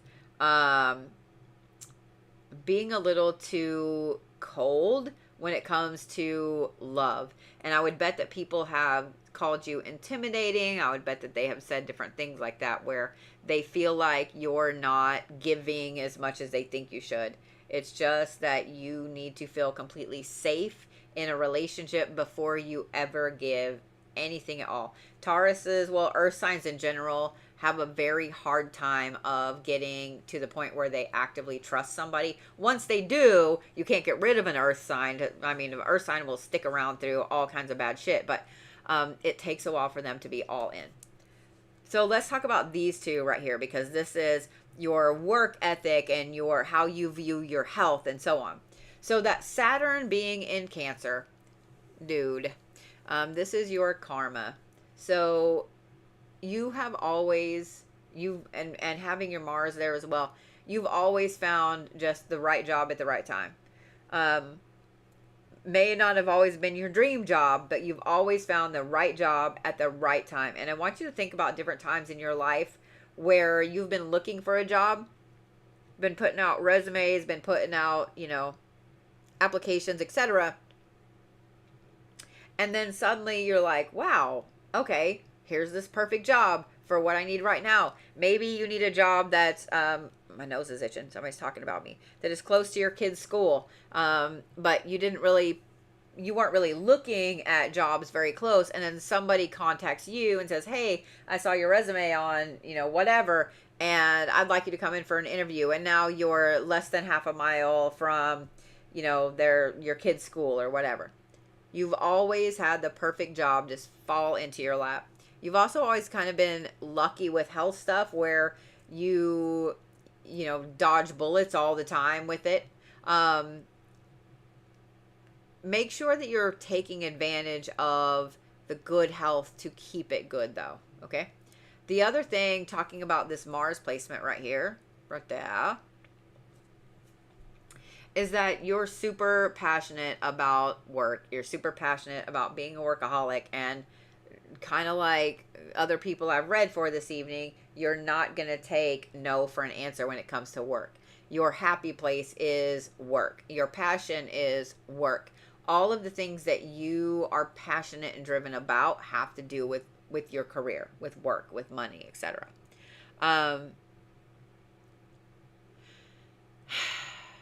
This is the pot calling the kettle black, but you do have to take some time for yourself, Monica. You do have to take time for yourself. I know. I said it's the pot calling the kettle black, y'all. I'm just saying.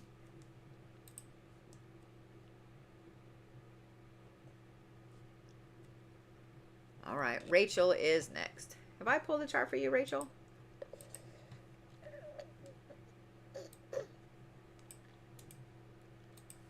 I bet I haven't.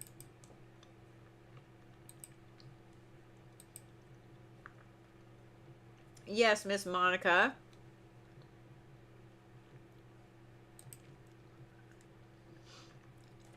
You can go back on YouTube and watch it if you missed it. I'm live on YouTube, and you can go back and watch it right now.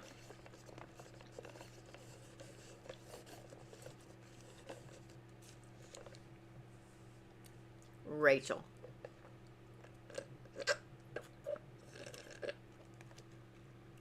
Ma'am.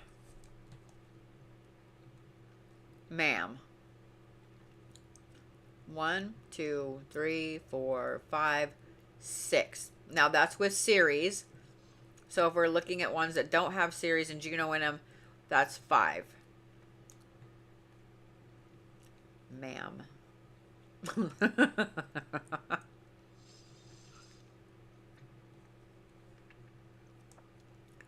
Dude, if you don't have balance in most areas of your life, you go a little crazy. That's funny. Especially because you have a couple of them up here in your health and work ethic, and then 4 of them in your inner child and your creative house. All right. So we're going to talk about Saturn, which is in retrograde. Is that in your first or second house? That would be in your first house. So we're going to talk about Saturn in retrograde in your first house in Gemini. We're going to talk about your Venus in Leo in the 4th house. That is just barely in Leo too. We're going to talk about your Mars in Libra in the 5th house, and we're going to talk about your Jupiter in Virgo in the 8th house.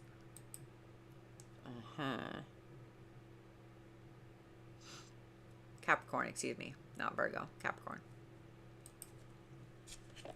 You don't have any... Oh, yeah, you do. You have your moon in Virgo.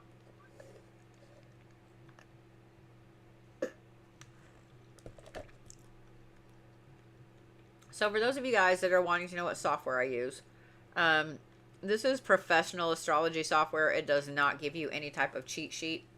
If you're wanting to look at your kids or something like that, and you do not know how to read astrology, then I would highly recommend going to like Cafe Astrology and pulling their chart for free, because there's good and there's bad with it. One, it's free. And two, it will give you an overview of each placement. The bad is that it does not tell you how they all work together.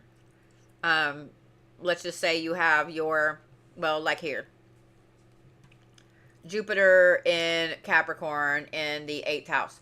It's going to tell you what that means, but it's not going to tell you how that interacts with these right here. Do you see what I'm saying? So it has its good and its bad.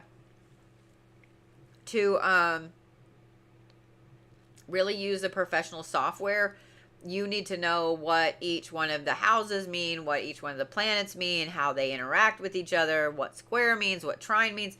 You have to know all of the craziness. So if you're just wanting to look at your kids, or you're just wanting to look at, you know, somebody else's or whatever, and you just want an overview of what's going on with them, do Cafe Astrology. Professional software, you have to pay for it. Just saying. Just saying. All right, Rachel. So let's talk about this Venus in your 4th house.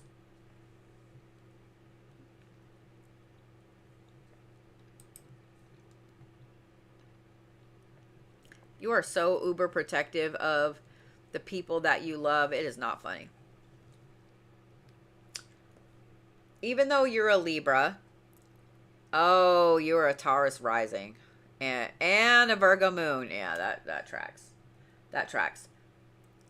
Having a Venus in Libra, you are so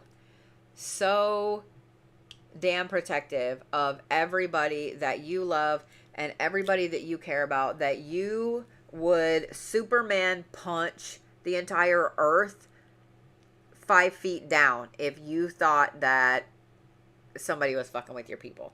Like, you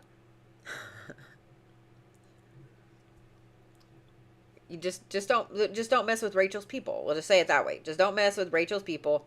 But having your Venus in that 4th house tells me that you really, dude, you really just love your family. I mean, really hardcore. Leos are some of the most loyal people, the most loyal zodiac sign that there is. They are the drama, and you do like family drama, but they are also some of the most loyal people. You can do the drama, and you can gossip, and you can talk about family all day long, but if somebody else does it, you're going to bust them in their chiclets. Like, you're not going to sit and let them laugh about it. Do you see what I'm saying? Aw, thank you, kitty cat. And I think sometimes people mistake that for being overbearing, and that's not the case. It's not that you're overbearing. It's that you care an overwhelming amount about the people around you. And I know when I say that, in your mind, you're probably like, well, doesn't everybody? No, they don't. So the next thing I want to talk about is your Mars placement right here. So your Mars is in Libra in the 5th house. You are one of those people that you're very passionate about creative endeavors. You're also very passionate about, okay, so let's take your creative endeavors. You'll be very passionate about something that is super uber messy, like watercolors or sling painting or whatever. And then also very, very obsessed with like geometry, because you need those two aspects with that Libra to balance those out. Does that make sense? Aw, thank you, Fight the Power. I appreciate that. You also need the balance, not just with your creative self, but with inner child work. So, one of the things that is going to help you, especially with this Libra Venus over here, is to utilize some of this passion for inner child aspects to do something nice for people that you care about. So let's say that maybe you always wanted to go to Six Flags. You never got to go to Six Flags as a kid. Planning a trip to Six Flags for you, the people that you love, like your kids or whatever, that is going to make you happy. Do you see what I'm saying? The next one I want to talk about is the Jupiter up here in the 8th house in Capricorn. Dude, I mean, being a financial planner is a good job. I'm just saying, being a financial planner is a good job, because that house is all about interpersonal money, business, etc. And so what I love about it is Capricorn is the most workaholic driven sign that there is. So to have your luck in Capricorn in the 8th house, you being able to help other people with their money, or you being able to do investments and things like that, that is 100% going to be something right up your alley, because you can get really obsessive with it and still do all of the things that you want to do with it. Saving up the money for an RV to go just fuck off around the world or around the United States, or saving up money, investing money to buy rental properties or whatever. Do you see what I'm saying? That's where your luck lies, dude. Especially with that Capricorn placement. I'm not upset about it. You shouldn't be upset about it either.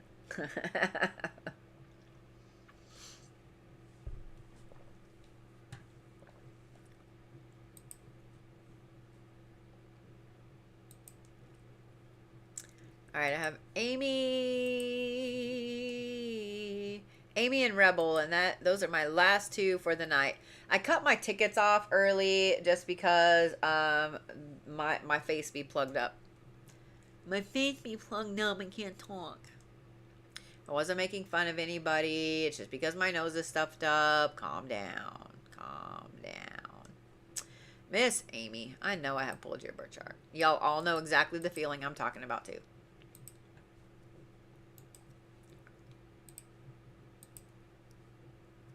Like, I have not been able to breathe out of my nose for a while. Woo!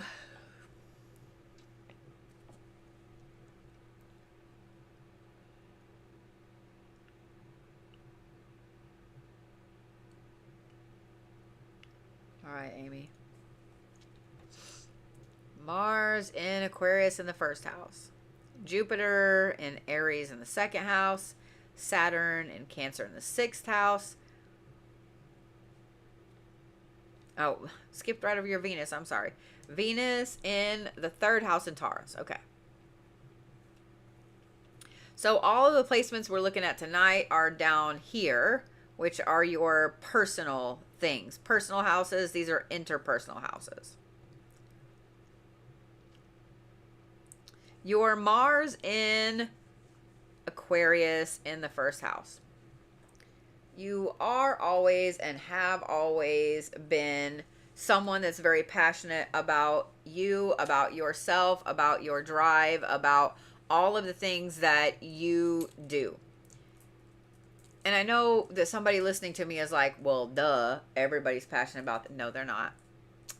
No, they're not. Some people are more passionate about other people's shit than they are their own. Not Amy, though. Amy is very passionate about her stuff. She is not one of those people that minces words, and she will not stop at anything to reach those goals. The 1st house is the self, and having your Mars there Now, if you had your Mars in, let's say, Leo, we would be having a different conversation, because I'd be like, all right, you can't be obsessed with yourself, even though you're the drama and you're the pretty, pretty princess. Being that this is an Aquarius, you are that quiet, obsessed with goals and moving forward and growth and so on. You're quiet about it. You just do it and you don't really tell anybody else. Your Jupiter is in Aries in the second house, which is your material girl house. This is money, material possessions, etc. You have always been lucky with money. And I say lucky just because Jupiter is your house of luck. You've always been lucky with it. You've always been able to make sure that all the bills were paid. You've always been able to make sure that everybody had everything they needed. Money just came like this. No matter what you decided you were going to do, the money just would roll into it.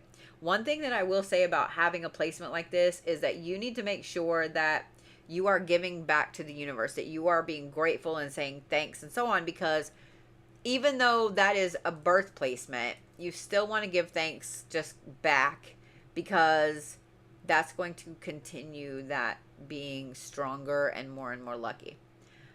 I want to talk about this right here. Your Venus is in Taurus.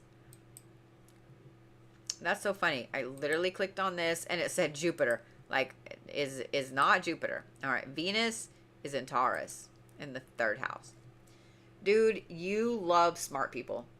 You absolutely love smart people. You love being able to have someone that you can talk to that will challenge your brain. You love, I would be willing to bet that you love logic puzzles, crossword puzzles, word search. Like, you love all those things.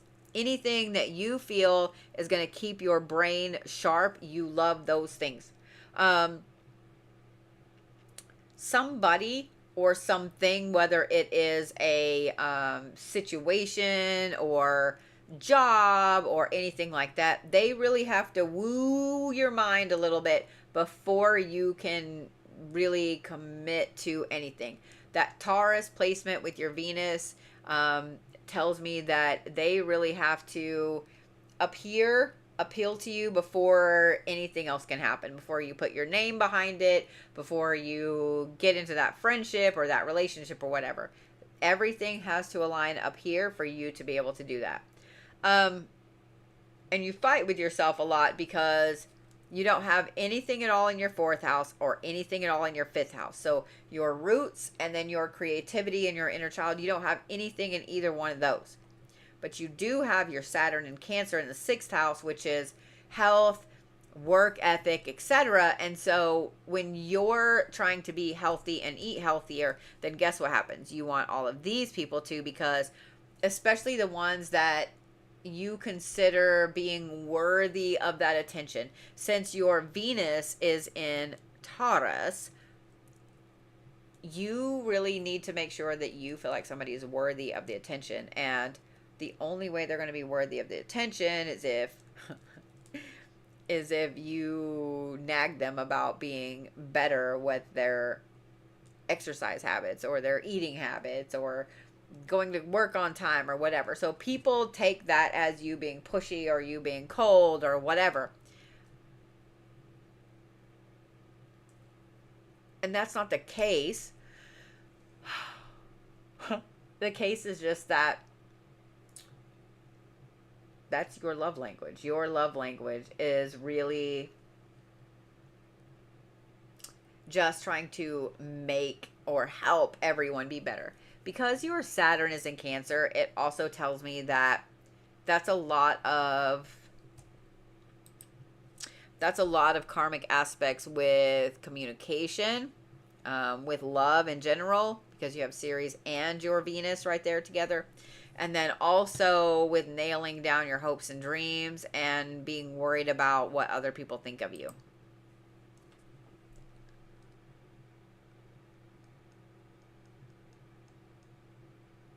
I do love the interior of yours.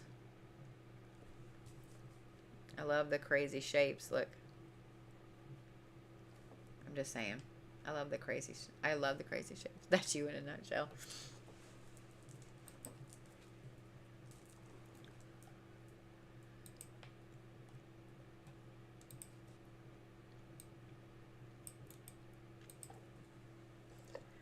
I will say that being in Aries and having your Jupiter in Aries and both of those being in the second house, you can push yourself to, you can really push yourself to be way more,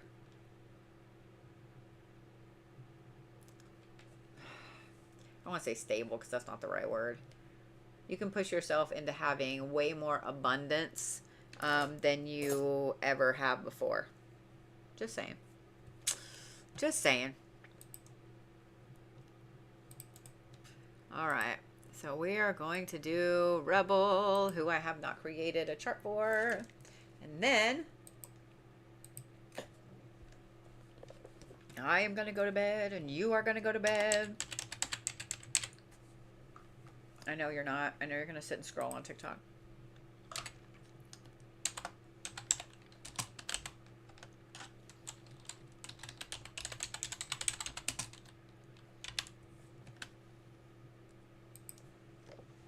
There's Rebel.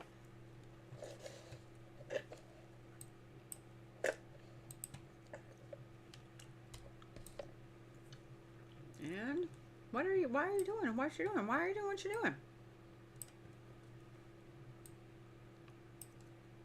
All right, let me move myself. There we go.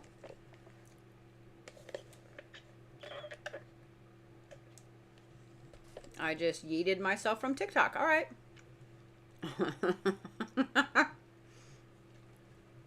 All right. Venus in the first house in Virgo. This is going to be funny, Rebel. I'm going to be funny for a minute. You love you.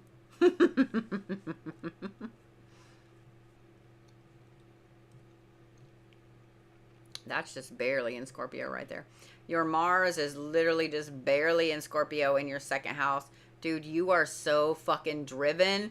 You are a money magnet.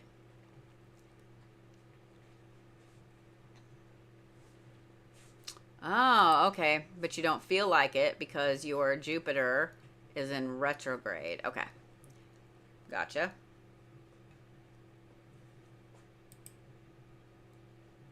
And you have trouble figuring out what you want to do as an adult because you have nothing in your 10th house. All right. This is a conundrum. All right. So Venus is super easy. We're going to start there. You love, let me reword that. You have a really strong sense of self-love. You have a really strong sense of personal power, and people mistake that as conceit when that's not it. You set very hardcore boundaries with things, especially with that Mars and Scorpio. This is what you want, and you're not going to settle for anything less. People think that either you're conceited or you set too hard of boundaries or whatever. And that is not the case. You are just someone that knows your worth, and you are someone that has a strong sense of personal power. It has nothing to do with being conceited. Now, if you had a whole bunch of things over here in the first house, we would talk, but I'm not worried about it. And that, I'm going to say this too, that is a them problem and not a you problem. Your Mars being barely in Scorpio in the second house tells me that you are super crazily driven, especially when it comes to work and money and money. Super driven when it comes to money. In fact, it borders on obsession because of that Scorpio placement. If it was a Capricorn placement, I would say it is an obsession, but it borders on obsession because it's just Scorpio. Scorpio is a very workaholic, very driven sign as well.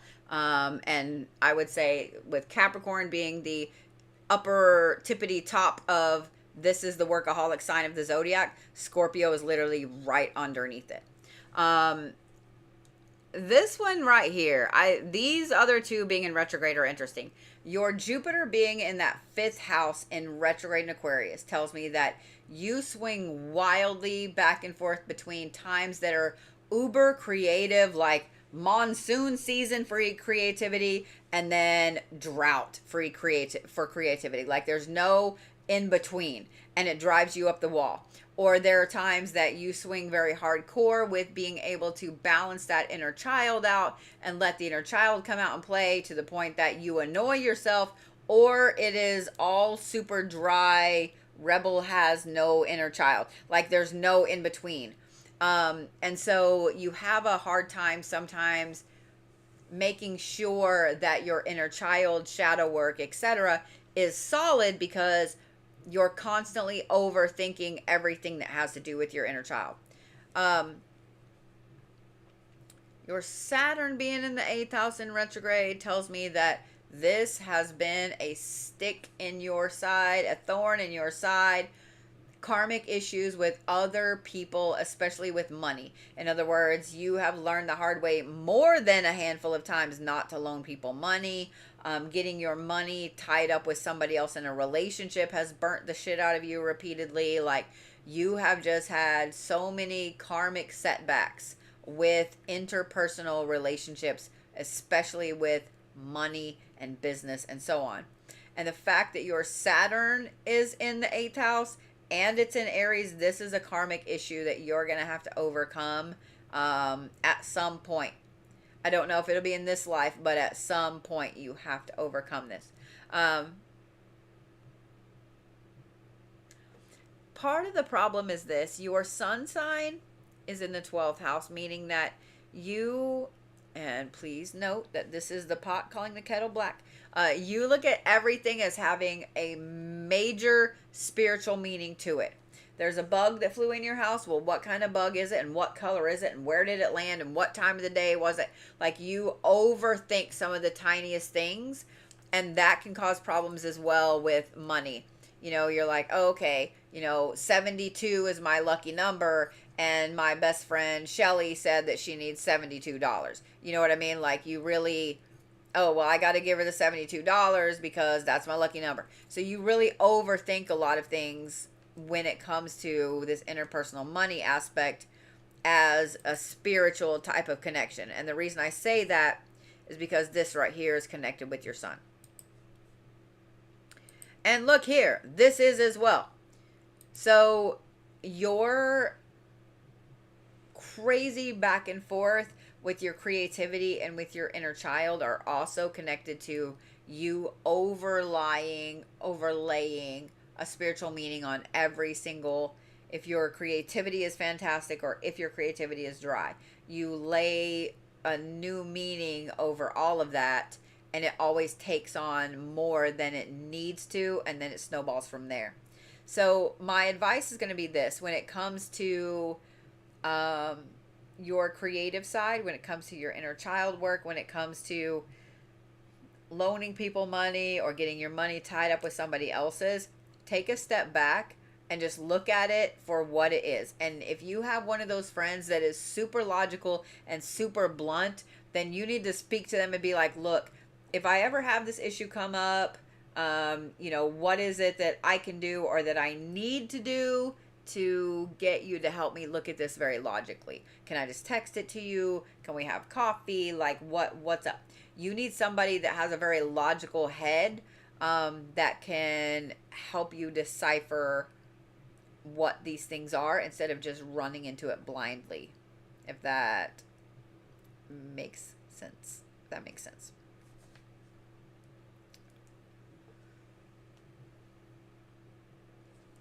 So, with that, that is my list for this evening. And if you guys are on TikTok over here and you missed your reading, you can go back and watch it on YouTube at any time. If you do not have tickets for tomorrow for the Wickening service, the Harvest Moon Wickening service. There are still tickets available for that you can grab. Also, there are still only, well, there's a few placements left, or a few places left for the Harvest Flames Supermoon reads on Monday. Those are, everything is on YouTube. Y'all will find me on YouTube all the time. Y'all are going to get tired of me being on YouTube. If you have not gotten a ticket for the Harvest Moon Wickening service, you still got plenty of time. If you have not gotten a ticket for the Harvest Flame Supermoon reads, you better do so very quickly. So anyway, that being said, we are going to get off of here, and I'm going to go to bed. Y'all are going to go to bed. Don't be scrolling on TikTok for 9 hours, okay? 30 minutes. Give yourself 30 minutes and then go to bed. Yes? The answer, you won't do it. You won't do it because I know damn well that I wouldn't do it either. So anyway, I love you guys.